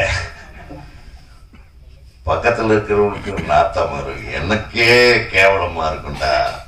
திருப்பியும் போய் ஒரு 2 மணி நேரங்களுக்கு திருப்பியும் அதே மாதிரி மேக்கப் போடணும். அப்போ என்ன ஒரு பர்ஃபெக்ஷன் அதில் இருக்கும், எவ்வளவு கஷ்டப்பட்டிருப்பாங்க. ஸோ இப்போ நம்ம சிரிக்கிற மாதிரி ஈஸியான விஷயம் அல்ல. அழகாக சொன்னார் நம்ம பிஆர்ஓ சார். சினிமாவுக்கு பின்னாடி நம்ம படுற கஷ்டங்கள் பெரும்பாலானவர்களுக்கு தெரிவதே இல்லை.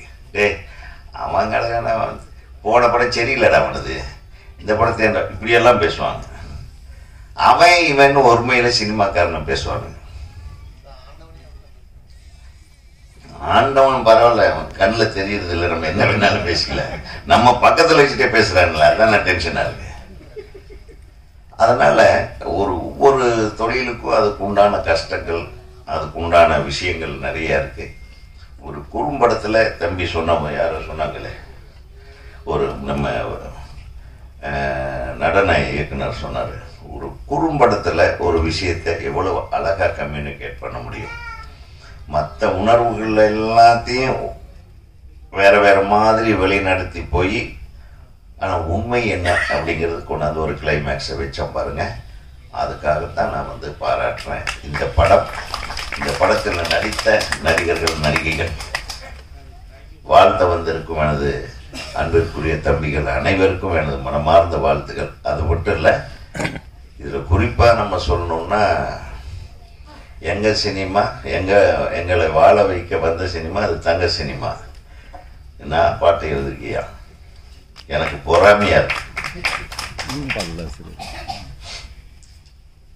அவர் சொன்னாரு, கவிஞர்கள்ல நிறைய பேரை பார்த்துருக்கேன், ஆனா இவர் ஒரு 1/2 மணி நேரத்தில் பாட்டு எழுதுற ஒரு கவிஞர்னு அது இவர் தான். டக்கு டக்கு டக்கு டக்கு எழுதி விட்டுருவோம்.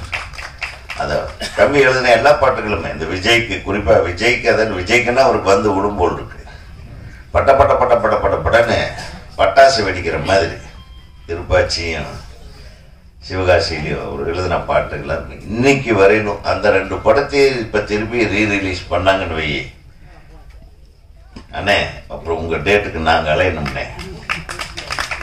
அந்த மாதிரி ஒரு நிலைமை வர வேண்டும். பேரரசு இந்த மாதிரி ஒரு நல்ல தம்பியை உருவாக்குறதுக்கு அவருக்கு நீங்க உறுதுணையா இருந்ததுக்கு, ஒரு இயக்குனராக இருந்து அவரை வழிகாட்டியதுக்கு அவர் ரொம்ப நேசிக்கிறார். இவர் உண்மையான மனசுக்குள்ள உண்மையான ஒரு பக்தின்னா அப்படித்தான் இருக்கும்.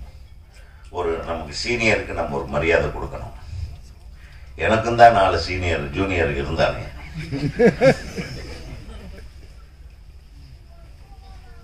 என்னை 7:30 மணிக்கே கொண்டு போய் படுக்க வச்சிருவாங்க. ஏன்டா என்ன? இல்லை சார் நீங்கள் போய் தூங்கு சார், ரெஸ்ட் எடு சார், இதெல்லாம் நாங்கள் பார்த்துக்குறோன்றாங்க. இல்லை பார்த்துக்குவாங்க. ஆனால் அவங்க மட்டும் 2 மணிக்கு தான் தூங்குவானுங்க. என்ன பண்ணுறாங்கன்னு நான் கண்டுபிடிக்கவே கூடாதான். இது எப்படி இருக்கு? ஜாலியாக இருப்பானுங்க பசங்க. எனக்கு அசிஸ்டண்டாக இருந்திருந்தா நீ ஜாலியாக இருந்திருந்துருக்கலாம். அதை சொல்ல வர. ஏன்னா நான் ஷூட்டிங் படப்பிடிப்புல ஈவினிங் 6 மணிக்கு மேலே 7:30 8 மணிக்கெல்லாம் நான் தூங்கிடுவேன். தூங்க வச்சிருவானுங்க. அதுக்கப்புறம் அவனுங்க வந்து பாட்டில் ஓப்பன் பண்றது. அதுக்கு நான் இடையூறா இருந்துடக்கூடாதுன்ற ஒரு காரணத்துக்காக அவ்வளவு நல்ல மனசோட அப்புறம் அப்பவே எனக்கு நடிக்கிறதுக்கெல்லாம் வாய்ப்பு வந்தது. இந்த பொண்ணுமணி படத்துலயே நான் தான் ஹீரோவா நடிக்க வேண்டியது. ஆக்சுவலா எங்க நான் நடிச்சிருவணும்ன்றதுல இவங்க ரொம்ப குறியா இருந்துட்டானுங்க. சார் ஆனா சார் கரெக்டா வீட்டுல போய் சார் நடிக்கிறேன்ற அண்ணி, அதுக்கப்புறம் நீங்க உங்க வாழ்க்கையை நீங்க முடிவு பண்ணிக்கங்க எல்லாம் சொல்லி பிட்ட போட்டு இந்த தரணின்னு ஒருத்தர் இருக்கான் பாத்தீங்களா, அவன் செய்யார் ரவி, இந்த மாதிரி என்னை ரொம்ப நேசிக்கிற இவங்க நம்மளுக்கு அப்பவே ஒளி பண்ணிட்டாங்க. இல்லைன்னா வேற ஏதாச்சும் ஹீரோ ஒரு ராமராஜன் சார் மாதிரி நான் எங்கேயாச்சும் ஒரு 4 பாட்டு பாடிட்டு ஜாலியாக சுற்றி இருப்பேன். உனக்கு அந்த ஆசை இருக்கா? இருந்தாலும் தப்பு இல்லை. இந்த டைட்டில் வைக்கும் போதே உனக்கு ஏதோ ஒரு மேட்டர் இருக்கியா, ஒர்க் அவுட் ஆயிடுவேன். வாழ்த்துக்கள். நன்றி.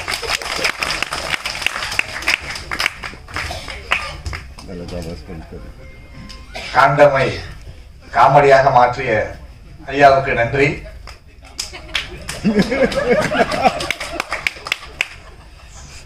சார் என்னால பேச முடியாது சார், பட் எனக்கு அனுபவம் இல்லைங்க சார்.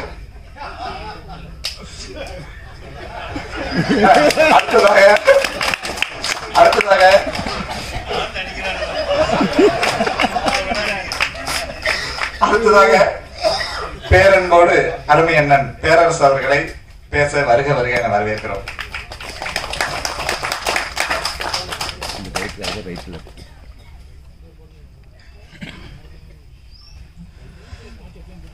அனைவருக்கும் வணக்கம். நதி அவர்களை வாழ்த்து வந்திருக்கும் அனைத்து அன்புலங்களுக்கும் என்னுடைய நன்றி. குறிப்பா இயக்குனர் சங்க தலைவர் ஆர்பி உதயகுமார் அவர்கள், ஏன்னா அவர் இன்னொரு ஃபங்க்ஷனுக்கு போயிட்டார். முடிச்சுட்டு வந்தது நதிக்காக தான். ஏன்னா அவர் என்னை கூப்பிட்ட விட அவர் தான் அதிகமாக கூப்பிட்டு தொந்தரவு பண்ணிட்டு இருந்தார். அவர் தான் அவர் தான் நிறைவா இருக்கும், அவர் வந்து நிறைவா இருக்கும்னு சொல்லிட்டாரு. இப்போ நம்ம வந்து நிறைவா இருக்காதோ அப்படின்னு எனக்கு ஒரு சந்தேகம் வந்துருச்சு. வந்ததுக்கு விதைச்சிட்டாரு. நீங்க அடுத்த படம் சீக்கிரம் இயக்கணும், அதில் ஒரு உதவிக்கிற பணிபுரிவாரு. எனக்கும் அவங்க கூட உதவிக்கிற பணிபுரி ஆசை வந்துருச்சு. ஏன்னா இப்படி ஜாலியா இருக்க முடியும்னு இப்பதான் எனக்கு தெரியுது. உதவிக்கிற வந்து ஒரு கூட ஜாலியா இயக்குனர் 8 மணிக்கு தூங்க வச்சுட்டு 2 மணி வரைக்கும் அவ்வளவு ஜாலியா இருக்கணும்னா கொடுத்து வச்சா உதவிக்கிறவங்களாம். அந்த குடும்பம் எனக்கு இல்லை, நமக்கு யாருக்குமே இல்லை. நதி நீ வந்து பாவம் பண்ற, ஏன்னா எனக்கு உதவிக்கு நான் வந்துட்டு பாரு. அடுத்த படம் இதுக்காக ஒரு படத்தை இயக்கணும், நம்ம 2 பேரும் சேர்ந்து நம்ம போய் லைஃப் எப்போ நம்ம ஜாலியாக என்ஜாய் பண்ணுறது. அப்புறம் இந்த டைட்டில் நான் ஃபஸ்ட்டு நதி சொல்லும்போது எனக்கு நெடுவாக இருந்துச்சு. ஆனால் காண்டம்னு வச்சுருக்காப்புலையே மக்கள் வேற மாதிரி நடிச்சிருவாங்களே, அது தெண்டம் வச்சு நான் சொல்லி பார்த்தேன். நம்ம வந்து அவருடைய அவர் படைப்புக்கு தலைப்பு வைக்கிறது அவரோட பொறுப்பு, கடமை, அவர் விருப்பம். ஆமாம் ஆமாம் சொல்லி பார்த்தேன். எப்படிப்பா யாராவது கூப்பிடும்போது என்ன சொல்லி கூப்பிடுறது? காண்டம். ஆமாம் அப்போ காண்டம் காண்டம் குறும்புனால சொல்லும் போதே மாதிரியா இருக்கணும்னு வச்சேன். ஆனால் அவர் தெளிவான நான் ஒருத்தந்தே வரமா இருக்கேன். தலைவர் வரமா இருக்காரு, இவரும் வரமா இருக்காரு. இந்த மாதிரி டைட்டில் வச்சாதான் ஒரு கவனம் வரும். ஆமாம் காணும் கையில் வச்சிருக்காங்களே அப்படின்னு அங்க பங்கு இருக்கும்போது நினப்பு இங்கேயே இருக்கவருக்கு, நம்ம எஜமானுக்கு சொல்லுங்க எஜமா சொல்லுங்க மாதிரி அவருக்கு அங்கே இங்கே ஞாபகம் இருக்கு. என்னடா காண்டம் வச்சாங்க, என்ன கதையா இருக்கு, என்ன சொல்ல வராங்க அப்படின்னா ஒரு எஜமானையே இழுத்து கொண்டு வந்திருக்குன்னா காட்டம் பவர்ஃபுல் தான். அப்புறம் சில டைட்டில் வந்து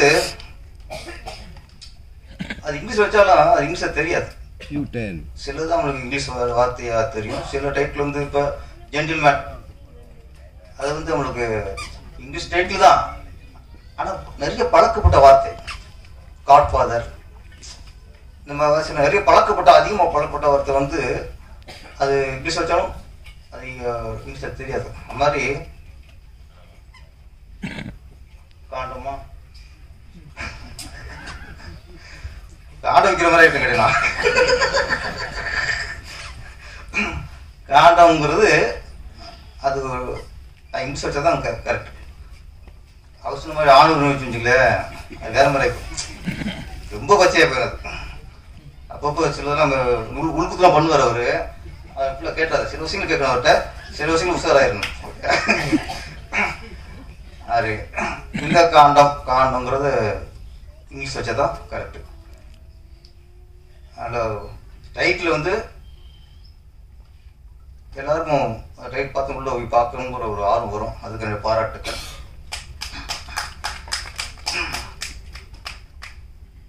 அப்புறம் இந்த படத்துல எனக்கு பாட்டு எழுத வாய்ப்பு கொடுத்ததுக்கு பஸ் நன்றி. எனக்கு நன்றி. ஏன்னா சில இதில் எழுதும் மனசுக்கு நிறைவா இருக்கும். இப்போ நம்ம வந்து திருப்பாச்சியில் ஹீரோ விஜய், அவருக்கு ஒரு ஓப்பன் சாங் எழுதணும். சிவகாசினியம் விஜய் தான் ஹீரோ, அவருக்கும் அறிமுக பாடல் எழுதணும். நம்ம அசோக் ராஜ் தான் நம்ம பாட்டை எழுதி டெம்போவில் போட்டுருவோம். அதை ஆட வச்சு அது விஷுவலில் பவர் ஏற்றுவார், பவர் ஏற்றுவார். அவர் எல்லா படத்துலையும் அவர் தான் ஓப்பனிங் சார். நம்ம திருப்பதியில் நம்ம அஜித் சார் திருப்பதி வந்தால் திருப்போம் பாடல். தருமபுரி நம்ம கேப்டன் விஜயகாந்த் அவர்களுக்கும் ஓப்பனிங் சாங் எழுதணும். ஒவ்வொரு படங்கள்லையும் ஒவ்வொரு ஹீரோவுக்கு அறிமுக பாடல்கள் அவங்கள போர்ந்து பாடுறோம். அவங்களுக்காக எழுத சாங் நிறைய எழுதணும். விஜய்க்கு எழுதணும், அஜித்துக்கு எழுதணும், விஜயகாந்துக்கு எழுதணும், அர்ஜுனுக்கு எழுதணும், எல்லாம் எழுதணும். ஆனா இவங்களுக்கு எல்லாம் இவங்கள ஹீரோ. இந்த ஹீரோக்குள்ளா ஹீரோ சினிமா. எல்லா ஹீரோக்கும் ஹீரோ சினிமா தான். அப்ப இத்தனை ஹீரோக்கு நான் பாட்டு எழுதினா கூட நான் சினிமா பாட்டு எழுதின பாருங்க, அதுதான் நிறைவு. ஒரு ஆத்ம திருப்தி. நம்ம சினிமாவுக்கு ஒரு தாயை போர்ந்து பாடுற மாதிரி, ஒரு தந்தையை போர்ந்து பாடுற மாதிரி, நம்ம வணங்குற தெய்வத்தை வணங்கி பூர்ந்து பாடுற மாதிரி அந்த ஒரு ஃபீல் தான் என் சினிமாவை பற்றி நான் எழுதியது. இன்னொன்று நிறைய பேர் இருக்காங்க இந்த சினிமாவை இழிவாக பேசியே பழக்கம். சினிமாவில் இருந்துக்கிட்டே சினிமாவை இழிவாக பேசுகிறேன். அது ஒரு பொழப்புன்னு ஒரு பொழப்பு. அது அதில் ஒரு வார்த்தை வச்சுட்டேன், சேரவாரி இறைச்சாலும் சந்தனமா வணக்கம். இந்த சினிமா பற்றி யார் என்ன வேணா நிற்கலாம் பேசுகிறேன், இழிவுபடுத்துங்க. அது உங்களையும் வாழ வைக்கும். அதான் சினிமா. சினிமாவை இழிவாக பேசணுமே வாழ வைக்கிறது தான் சினிமா. அது மாதிரி நமக்கு ஒரு முதல் பட தயாரிப்பாளர் சாமி வருத்தான், தெய்வம் வருத்தான். நமக்கு போராடுற காலத்தை யாரு வாய்ப்பு கொடுக்குறாங்களோ அவங்க தெய்வம் வருத்தான். அவங்க யாரு? சினிமாக்காரன் தானே. புருஷ சினிமாக்காரன் தான், ஹீரோ சினிமாக்காரன் தான். அப்போ இதுக்கெல்லாம் ஒரு நன்றி கடனா நம்ம ஒரு வார்த்தையை சொல்றதை விட அது ஒரு பதிவா ஒரு பாடல் எழுதுகிற வாய்ப்பு கிடைக்கிறது எனக்கு கிடைக்கிற பாக்கியம். அது நான் கரெக்டாக யூஸ் பண்ணிக்கிட்டேன். நான் பாட்டு எழுதுன விட இங்கே திரையில போகும்போது 2-3 பாடல் வரைக்கும் இங்கே கைதட்டல் சில விசில் வந்துச்சு.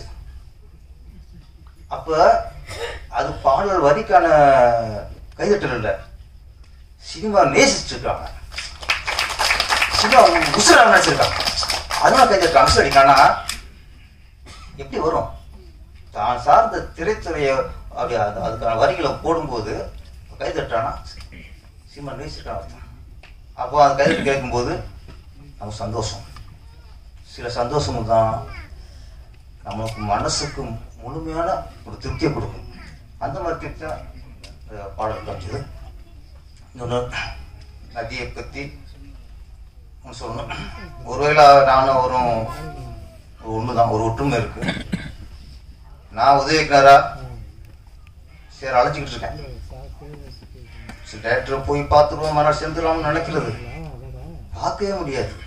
பார்க்கறதுக்கு பல மாதம் ஆகும். நம்ம பார்ப்போம், அவங்க பார்க்க உள்ள போயிடுவோம், அது ஆஃபீஸில் போயிடுவாங்க முடியாது. அப்போ எனக்கு ஒரு காலகட்டத்தில் எங்கள் அப்பா வேற சொல்லிட்டு வந்துட்டோம், 1 வருஷம் டைம் கொடுத்துருக்காரு. 1 வருஷம் எங்கள் ஏதாவது ஹஸ்பண்டை சேர்ந்துட்டா ஓகே, இல்லைன்னா ஊருக்கு வந்துட்டார் ஜாமீனில் விட்ட மாதிரி. இது வேற அங்கே ஒரு டைம் மாதிரி போச்சு. 1 வருஷம் இதுக்குள்ள சேரணும். அப்படியே போய் என்னடா எங்கே சேர மாதிரி நம்மளுக்கு தென்படலை. அப்போ சினிமாவில் ஏதோ ஒரு பிடிமானம் வேணும், சினிமாவில் ஏதோ ஒரு இதில் நம்ம சேர்ந்துருவோம் அப்படின்ட்டு நான் உதவிக்குள்ள சேர்றதுக்கு முன்னாடி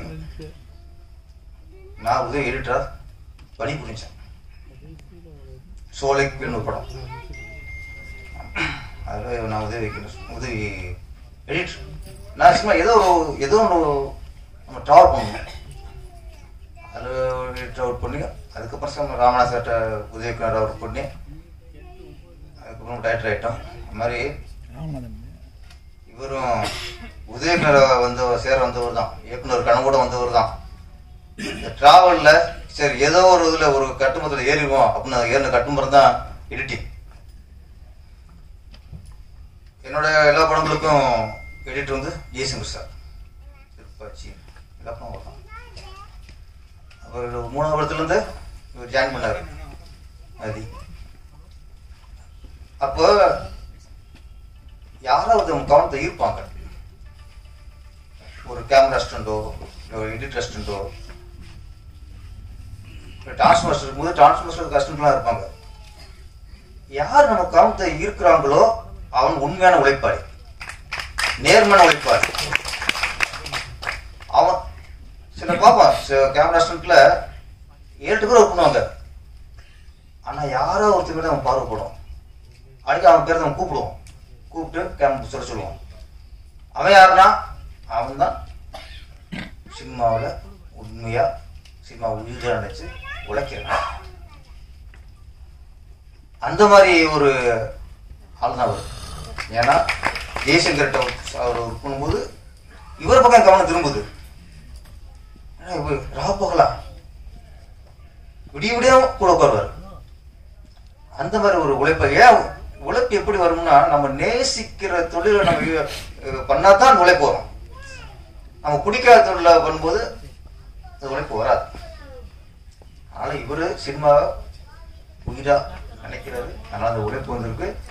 அந்த உழைப்புக்கான அந்த நேசத்துக்கான ஒரு அஸ்திவாரம் தான் இந்த காண்டம். இந்த காண்டம் உன் தொழில் பாதுகாப்பு. அந்த காண்டம் வேற பாதுகாப்பு. இந்த காண்டம் நதியின் தொழிலுக்கு பாதுகாப்பு. அப்புறம் நிறைய பேர் பேசினாங்க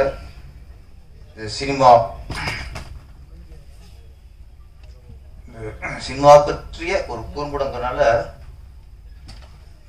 சிலர் பேசி ஆகணும். இங்க மேல இருக்க எல்லாருமே இப்ப ஆதிஷ் பாலா அவருடைய நேசம், சினிமாவை நேசிக்கிறது, ஏதோ ஒரு வகையில் நம்ம மக்களோட கவனத்தை ஈர்க்கணும் அப்படிங்கிறக்க எதுவும் பண்ணியிருக்காரு. குறும்படம் பண்ணுறாரு, பண்ணுறாரு, குடும்பத்திலே ஒரு புதுமை பண்ணி எப்படி கவனத்தை ஈர்க்கணும். எப்பவுமே ஒரு கலைஞருக்குன்னா மக்கள் கவனத்தை எப்படி அவங்க பக்கம் ஈர்க்கணும்னு நினைக்காம பாருங்க. அவங்க என்ன கலைஞர் ஏதோ பண்ணோம், ஏதோ ஒரு பொழுதுபோக்கு பண்ணோம், ஒப்பேத்தணும் அப்படி இல்லை. ஒரு விஷயம் அவன் கவனத்தை ஈர்க்கணும். யோகி சார் அவர் மாஸ்டர் வெறி கொண்டு வருவார். சாப்பிட்ட மாலை உத்தராசம் கூட உட்காந்துருக்காரு. உள்ள விட்டா ஜல்லிக்கட்டு மாதிரி வரும். அப்படி பண்ணுவாரு. இது என்னன்னா சொல்றேன், எல்லாருமே சினிமா நேசிக்கிறவங்க. ஒரு கதாநாயகனை பத்தி கரண்ட் இருக்குன்னு பத்தி வதந்திகள் கிசுகிசு வரும், இயல்பு.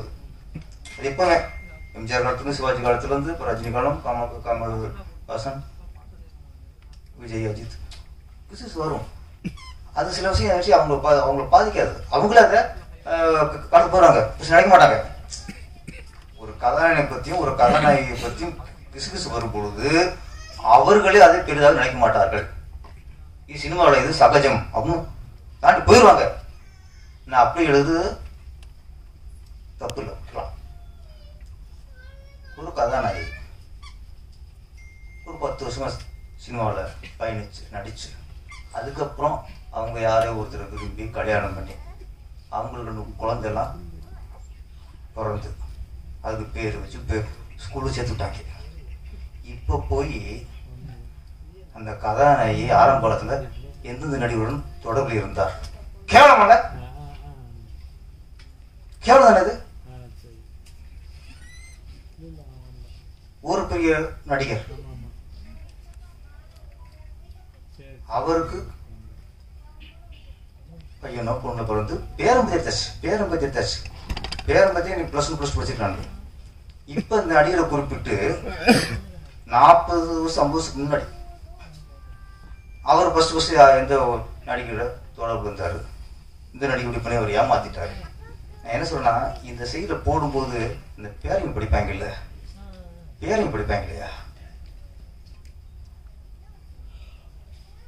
பொண்ணுங்க அம்மா பத்தி எழுதும்போது இன்னைக்கு நான் பொண்ணு 10 வயசு 12 வயசு இருக்கு. நம்ம அம்மா பத்தி இப்படிலாம் அம்மா இருந்திருக்கு அப்படின்னா அந்த பொண்ணு இன்னைக்கு மீடியாவில் எப்படி இருக்கு, இன்னைக்கு எல்லாம் பார்க்கணும், தனக்கு செல்ல இருந்து எல்லாரும் பார்க்கறாங்கல்ல. அப்ப அந்த ஒரு நடிகை பத்தி, கல்யாணம் ஆகி குழந்தைகள் ஒரு நடிகை பத்தி யூடியூப்ல போடும்போது அந்த பசங்க அந்த நடிகோட குழந்தைகளை பார்க்குங்கிறது நமக்கு மைண்டு வேணாமா? தாத்தாங்க பேரன் நடிகரை பத்தி இப்ப எழுதும்போது பேரன் பாப்பான்னு தெரிய வேணாமா? இது நாட்டுக்கு ரொம்ப அவசியமா? இது என்ன சொல்ல வரிய? இது என்ன தேசப்பற்றா? இது என்ன நாட்டுப்பற்றா? சினிமாவில் அப்பவும் சொல்றேன், கருத்து நடிகர் இருக்காங்க, இப்ப எழுதுங்க, குழப்பம் நடத்துங்க, பிரச்சனை இல்லை. 40 வருஷம் முன்னாடி இன்னும் நீ ஆரம்பிச்சுறாங்க, போன ஜென்மத்தில் இவர் எப்படி இருந்தார், அது ஆமா இந்த நடிகர் போன ஜென்மத்தில் இங்க இந்த உங்களோட தொடர்பு இருந்தார், அதெல்லாம் கலருவாங்க. இப்போ தயவு செய்து கல்யாணம் ஆகி செட்டில் ஆகி அவங்கவுங்க குடும்பத்தை பார்த்துட்டு இருக்காங்கல்ல, அவங்க தயவு செய்து எழுதாங்க ப்ளீஸ். நமக்கு குழப்பம் வேணுமா? கரண்ட்ல இருக்க எழுதிங்க, உதயகுமார் சப்திட்டுங்க, என்னை பத்திட்டுங்க. ஏன்னா இவர் அதெல்லாம் ஈஸியாக எடுத்து போயிடுறாரு. அது இப்போ எழுதக்கூடாது, அதற்கு ஒரு பொண்ணுலாம் இருக்கு. இப்போ கரண்ட்ல ஒரு நடிகர்களை பத்தி, டேரக்டர்களை பத்தி, லோகேஷை பத்தி எழுதுங்க. அவரும் கல்யாணம் ஆச்சுல, எல்லாம் கல்யாணம் ஆச்சு, நம்ம தான் வந்து கல்யாணம் ஆச்சு. அது வதந்திகள் எல்லாமே தயவுசெய்து கல்யாணம் ஆகி செட்டில் ஆகி குழந்தை குட்டியோட பேரப்பிள்ளையோட இருக்கிறத பத்தி தயவுசெய்து நம்ம எழுத வேணாம் அப்படின்னு ஒரு சினிமாக்காரனா என்னுடைய பொதுவாக இது எனக்கு ஒரு சாய்ஸ். ஏன்னா அப்படி முழுசா திரும்ப மாட்டாங்களே, கொஞ்சம் திருத்துவோம். ஏன்னா ஒரு நாள் ஃபுல்லாக அடிக்கிறவனை அப்புறம் ஆஃப் அடிக்க வச்சு, அப்புறம் குவார்டர் அடிக்க வச்சு, அதுக்கப்புறம் கொஞ்சமாக திருத்துவோம். அது மாதிரி இது கொஞ்சம் பார்த்துக்கணும். அது வந்து ரொம்ப அவங்களோட இல்லாமல் அவங்க சந்ததிகள்லாம் பாதிக்கப்படும். ஒரு சின்ன விஷயம் சொல்கிறேன், நான் பேசணும் வந்தாச்சு. இப்போ அந்த நடிகையோட பொண்ணு அது ஸ்கூலுக்கு போகுதுல்ல, அது ஃப்ரெண்ட்ஸ் இருப்பாங்கல்ல, நடிகை பற்றி எழுதும்போது அந்த குழந்தையோட ஃப்ரெண்ட்ஸும் பார்ப்பாங்களா சார்? பார்ப்பாங்கல்ல, அந்த நிலையில யோசிப்பாங்க சார் ப்ளீஸ். அப்போ யார் பாதிக்குது? அந்த குழந்தை, அந்த ஃப்ரெண்ட்ஸ் வந்து நாளைக்கு பிடிச்சி கட் பண்ணுங்க உங்க அம்மா இப்படியா அப்படின்ட்டு சந்ததி ஏன் எடுக்கிறியே?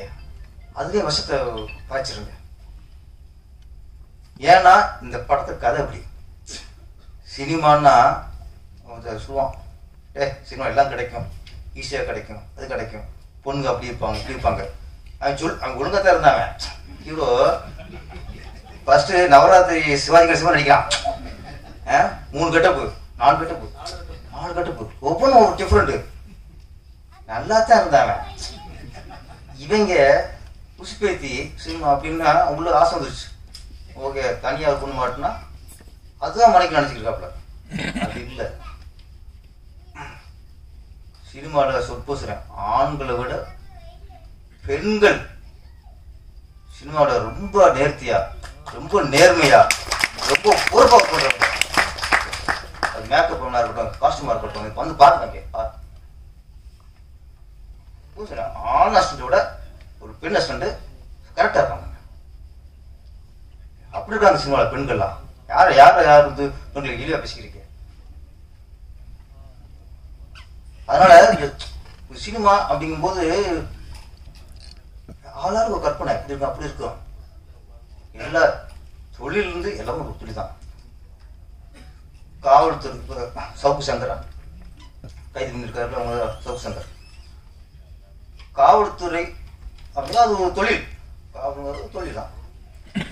அப்போ காவல்துறையோட பெண் காவலர்களை அவர் எளிதா பேசுறதுல அவர் வேற மாதிரி ஒரு தாட்டில் போய் மாட்டிட்டார். ஒரு பெரிய அதிகாரி குற்றச்சாட்டு சொல்லி போய் அதை சொல்லிட்டார். அப்போ என்னதான் இருந்தாலும் ஒரு காவல்துறையில் ஒரு பெண் அதிகாரிகளை பற்றி தவறா ஒரு நம்ம தோன்ற அளவுக்கு பேசினாரு. அதனால தீர்வு வச்சிட்டாங்க. என்னை தவிர காவல்துறையும் ஒரு தொழில் தான், சினிமா துறையும் ஒரு தொழில் தான். நீங்க காவல்துறையில் பேசினாக்கா அதை தூக்கி உள்ள வச்சீங்கன்னா சினிமா துறையில் எவ்வளவு பெண்களை கேவலம் பேசணும் அதை தூக்கி உள்ள வைக்கணும். எத்தனை மேடையில பப்ளிக் கூட பேசியிருக்காங்க. நடிகர்கள் ஐட்டம் சொல்றியா என்ன பண்ணீங்க அவங்கள? நான் சொல்லிச்சு காவல்துறையும் ஓகே, சினிமா துறையும் ஓகே, விவசாயம் ஓகே, எந்த துறைனா சரி பெண்களை ஒருத்தங்க பேசினா தூக்கி உள்ள வைங்க. அதுவும் சினிமா துறை நடிகனா அவங்க என்னமோ உலகத்துக்கு தத்துட்டு நினைக்கிறாங்க. இவங்க எப்படி காவல்துறை சார்ந்த பெண்ணை ஒரு இழிவா பேசினதுக்காக ஒருத்தர் தூக்கி உள்ள வச்சிங்களோ அதே மாதிரி இனிமே சினிமா துறை சேர்ந்த ஒரு நடிகை பத்தி யாராவது இழிவா பேசினா இதே மாதிரி உள்ள வைங்க ஃபர்ஸ்ட். ஏன்னா இது இந்த காண்டம் குறும்படம் நம்முடைய இந்த மாதிரி இந்த இழிவா பேசுறவங்களுக்குலாம் ஒரு பாடம். இந்த காண்டம் யாரெல்லாம் சினிமா இழிவா தப்பா நினைக்கிறாங்களோ அவங்களுக்குலாம் ஒரு பாடம் தான் காண்டம்.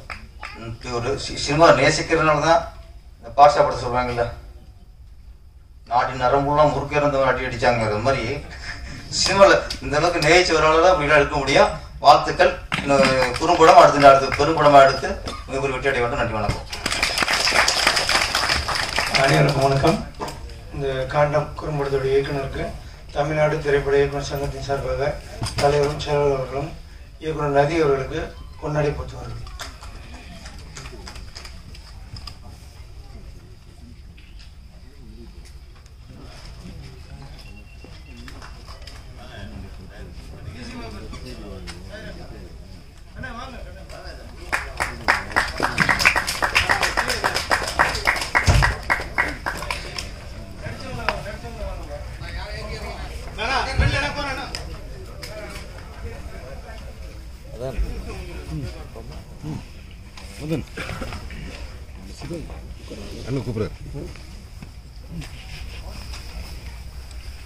அனைவருக்கும் இப்பொழுது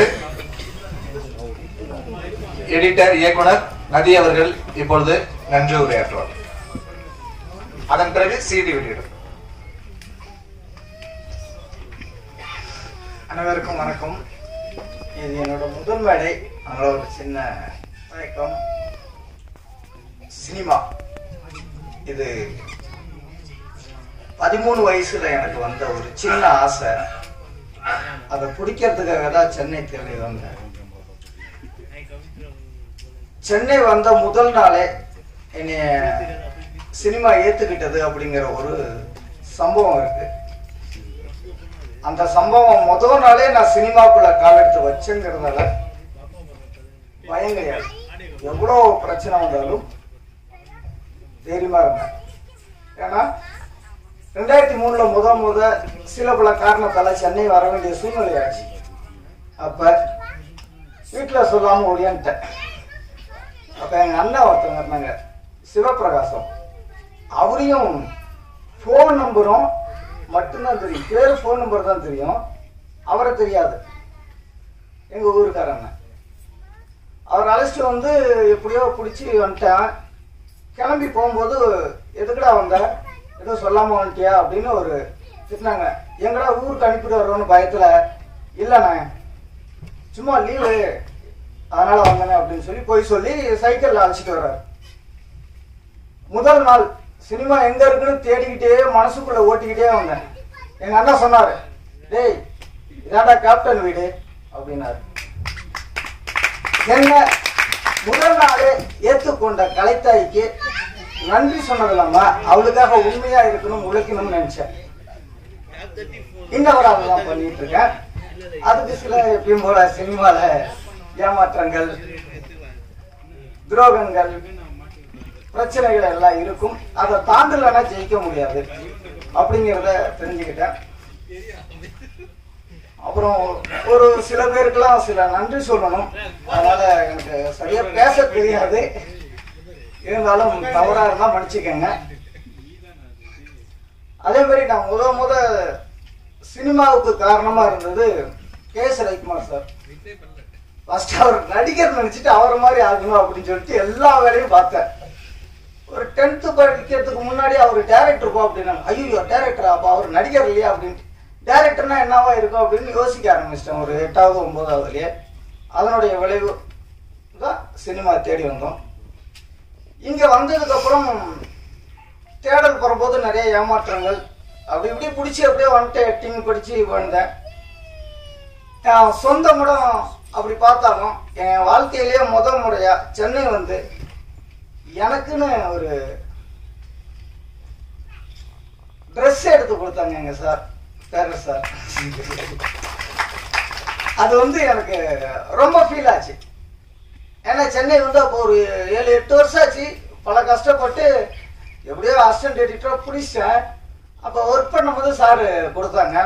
அப்போ மேடம் சொன்னாங்க, ஏங்க அவர் சம்பளம் எவ்வளோ வாங்குறது தெரியல, வெறும் ட்ரெஸ்ஸை மட்டும் கொடுத்து அவரோட போத்திக்கிட்டு வருவாங்க, அதனால தைக்கிறதுக்கு சேர்த்து காசு கொடுங்க அப்படின்னா சார் டைலரையும் வர வச்சு தைக்கிறதுக்கு காசு கொடுத்து எல்லா உதவியும் பண்ணாங்க. ஸோ அன்னைக்கு ஒரு ஃபீல் எனக்கு. நான் இந்த கலைத்தாய் என்னது கலைத்தாயின்னு போறதுக்கு காரணம் வெறும் வார்த்தை அல்ல, அது என்னோட உணர்வு. என் ஸ்கிரீன்ல பல வருஷமா சொல்லிட்டு இருந்தேன். என்னோட சினிமாவின் தந்தை கே.எஸ். ரவிக்குமார், தாய் பேரரசர். அதுக்கு காரணம் சொல்றேன். தந்தை ஒரு வித்துல இருந்து உருவாக்குறவன் தந்தை, ஆனால் அதை பாதுகாக்கிறவ தாய், அந்த கருவை பாதுகாக்கிறவ தாய். கே.எஸ். ரவிக்குமார் சாரால நான் சினிமாவுக்கு கிளம்பி வந்து பேரரசு சாரால கொஞ்சம் நான் வளர்ந்தேன். சார் நிறைய இடத்துல என்னை பத்தி நிறைய சொல்லுவாங்க, சார் நிறைய அப்படி வரும் சார், இப்படி வரும் சார், செம்மையா பண்ற சார் சொன்னார். சார் நீங்க சொன்ன ஒவ்வொரு வார்த்தையும் காப்பாற்றணும்னு போராடுங்க சார். அதனோட விளைப்பாடு தான் சார் இந்த மேடம். என்னை நிறைய மோட்டிவேட் பண்ணிருக்கீங்க. உங்களுக்கே தெரியாம என்னை நிறைய வேகமா ஓட வச்சிருக்கீங்க. அதுக்காக ரொம்ப நன்றி. காண்டம் இதை பத்தி கண்டிப்பா சொல்லி ஆகணும். சார் சொன்ன மாதிரி ஒவ்வொரு விஷயத்துக்குள்ளும் ஏன் இந்த வச்சோம்னா காண்டம்னு, சினிமாவில் இதுதான் ஒரு இடத்துல மிகப்பெரிய பிளஸா. அது சினிமாவில் காண்டத்தின் பயன் என்ன, அதனுடைய அதை பற்றி உணர்த்துருங்கிறது தான் ஆசை. ஏன்னா நிறைய ஃபீல்டு இருக்கு, இந்த மேக்கப் அது இதுன்னு சொல்லும்போது நிறைய பேருக்கு தெரியல. சினிமாக்குள்ள நிறைய நல்ல விஷயங்கள் இருக்கு, அதை ஒவ்வொன்றா எடுத்து சொன்னா போதுங்கிறதால முதல் முயற்சியா நாங்கள் மேக்கப் டீமை ஒரு ஹைடன் பண்ணோம் அப்படிங்கிறதுக்காக எடுத்தோம். அது ஃபர்ஸ்ட் நானும் நண்பர் சிவாவும் நானும் தான் ஃபர்ஸ்ட் இந்த கதையை பற்றி பேசணும். அப்படியே பேசி பேசி பேசி 2 பேரும் இது பண்ணி கொண்டு வந்துட்டோம். அது இந்த அளவுக்கு நிற்குதுன்னா அதுக்கு என்னோட உழைத்த சக நண்பர்கள் சிவா, அது கூட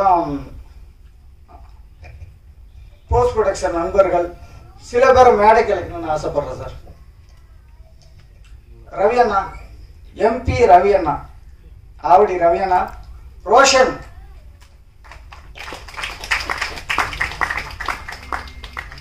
பரத்குமார்,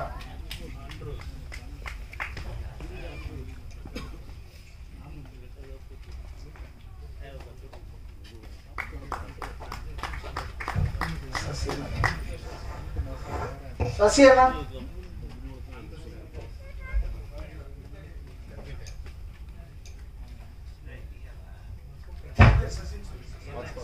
சசி அண்ட் சசி,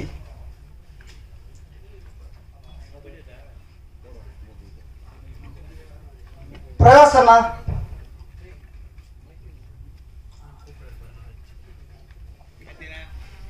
அப்புறம் எனக்காக சப்போர்ட் பண்ண எங்க சித்தி வந்திருக்காங்க சார், 2 பேரு எங்க ஹவுஸ் ஓனர் அம்மா வந்திருக்காங்க.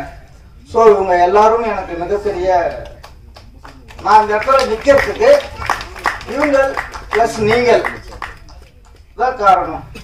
இன்னும் நான் மேலே வரணும்னு ஆசைப்படுறேன் சார். நீங்க சொன்ன மாதிரி நீங்க ஒரு வார்த்தை சொன்னீங்க சார், அதை நான் அடுத்த படத்துல காப்பாற்றுவேன். எங்க சார் இத்தனை நாள் சொன்ன வார்த்தையை காப்பாத்துறேன். அது அடுத்த டைட்டில் நீங்க கண்டிப்பா எதிர்பார்க்குற மாதிரி வைக்கிறேன் சார். பெரிய அளவு நீங்க அதுக்கான அர்த்தத்தை தேடி ஓட வைக்கிறேன் சார். எல்லாரையும் இல்ல சார், அந்த டைட்டில் இது பண்றதுக்காக சார். ஓகே, தேடல் வைக்கிறேன் சார். அது ஏன் இந்த பேர் வச்சாங்க, ஏன்னா இது ஒரு கதைக்கான கருவை உருவாக்குறது தான் வேலை. சார் படம் எல்லாமே பார்த்துருப்பீங்க, எஜமான் அப்படின்னு வச்சிருப்பாங்க, சின்ன கவுண்டர் அப்படின்னு வச்சிருப்பாங்க. ஸோ அது கதாபாத்திரத்தினோட பவர் என்ன, வில் பவர், அந்த வில் பவருக்கான டைட்டில் வைக்கணும். ஸோ இந்த கதைக்கான வில் பவர் காண்டம் தான், அதனால வச்சோம். ஒவ்வொரு படத்தினோட கருவோட வீரியம் என்னங்கிறத காட்டுறதுக்கான டைட்டிலா அடுத்தடுத்து வச்சு வைப்போங்கிறத நான் உறுதி கொடுத்துக்கிறேன் சார். எனக்காக வந்த அனைத்து பத்திரிகை ஊடக நண்பர்களுக்கும், எனக்கு சப்போர்ட் செய்த அனைத்து நல் உள்ளங்களுக்கும், அதே மாதிரி நான் எடிட்டரா ஒர்க் பண்ணும்போது எனக்கு ஃப்ரீடம் கொடுத்த என்னோட மொத்த இயக்குநர்களுக்கும் என்னோட நன்றி. மாஸ்டர் கூட எனக்கு ஃப்ரீடம் கொடுப்பாங்க, அசோகராஜா மாஸ்டர். கச்சேரி ஆகும்போது இதெல்லாம் ஒர்க் பண்ணிட்டு இருக்கும்போது கொஞ்சம் பயப்படுவேன், தடுமாறுவேன் கடன்னு. யோ என்னாச்சு, நல்லா தானே ஒர்க் பண்றீங்க, ஏன் என்னாச்சு என்ன, இல்லை மாஸ்டர் அது 2 ஃப்ரேம் அப் பண்ணுங்க 2 டவுன் பண்ணுவாங்க, நான் கன்ஃபியூஸ் ஆயிடுவேன், அப்பு டவுன் தெரியாம. அதுக்கெல்லாம் நுணுக்கங்கள் சொல்லிக் கொடுத்த மாஸ்டருக்கும் நன்றி, அனைவருக்கும் மிக்க மிக்க நன்றி. இப்பொழுது குறும்பட விளையாட்டுகளுக்கு சாரி.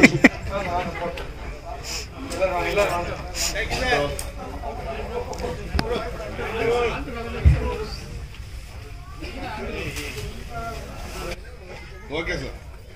Thank you, sir.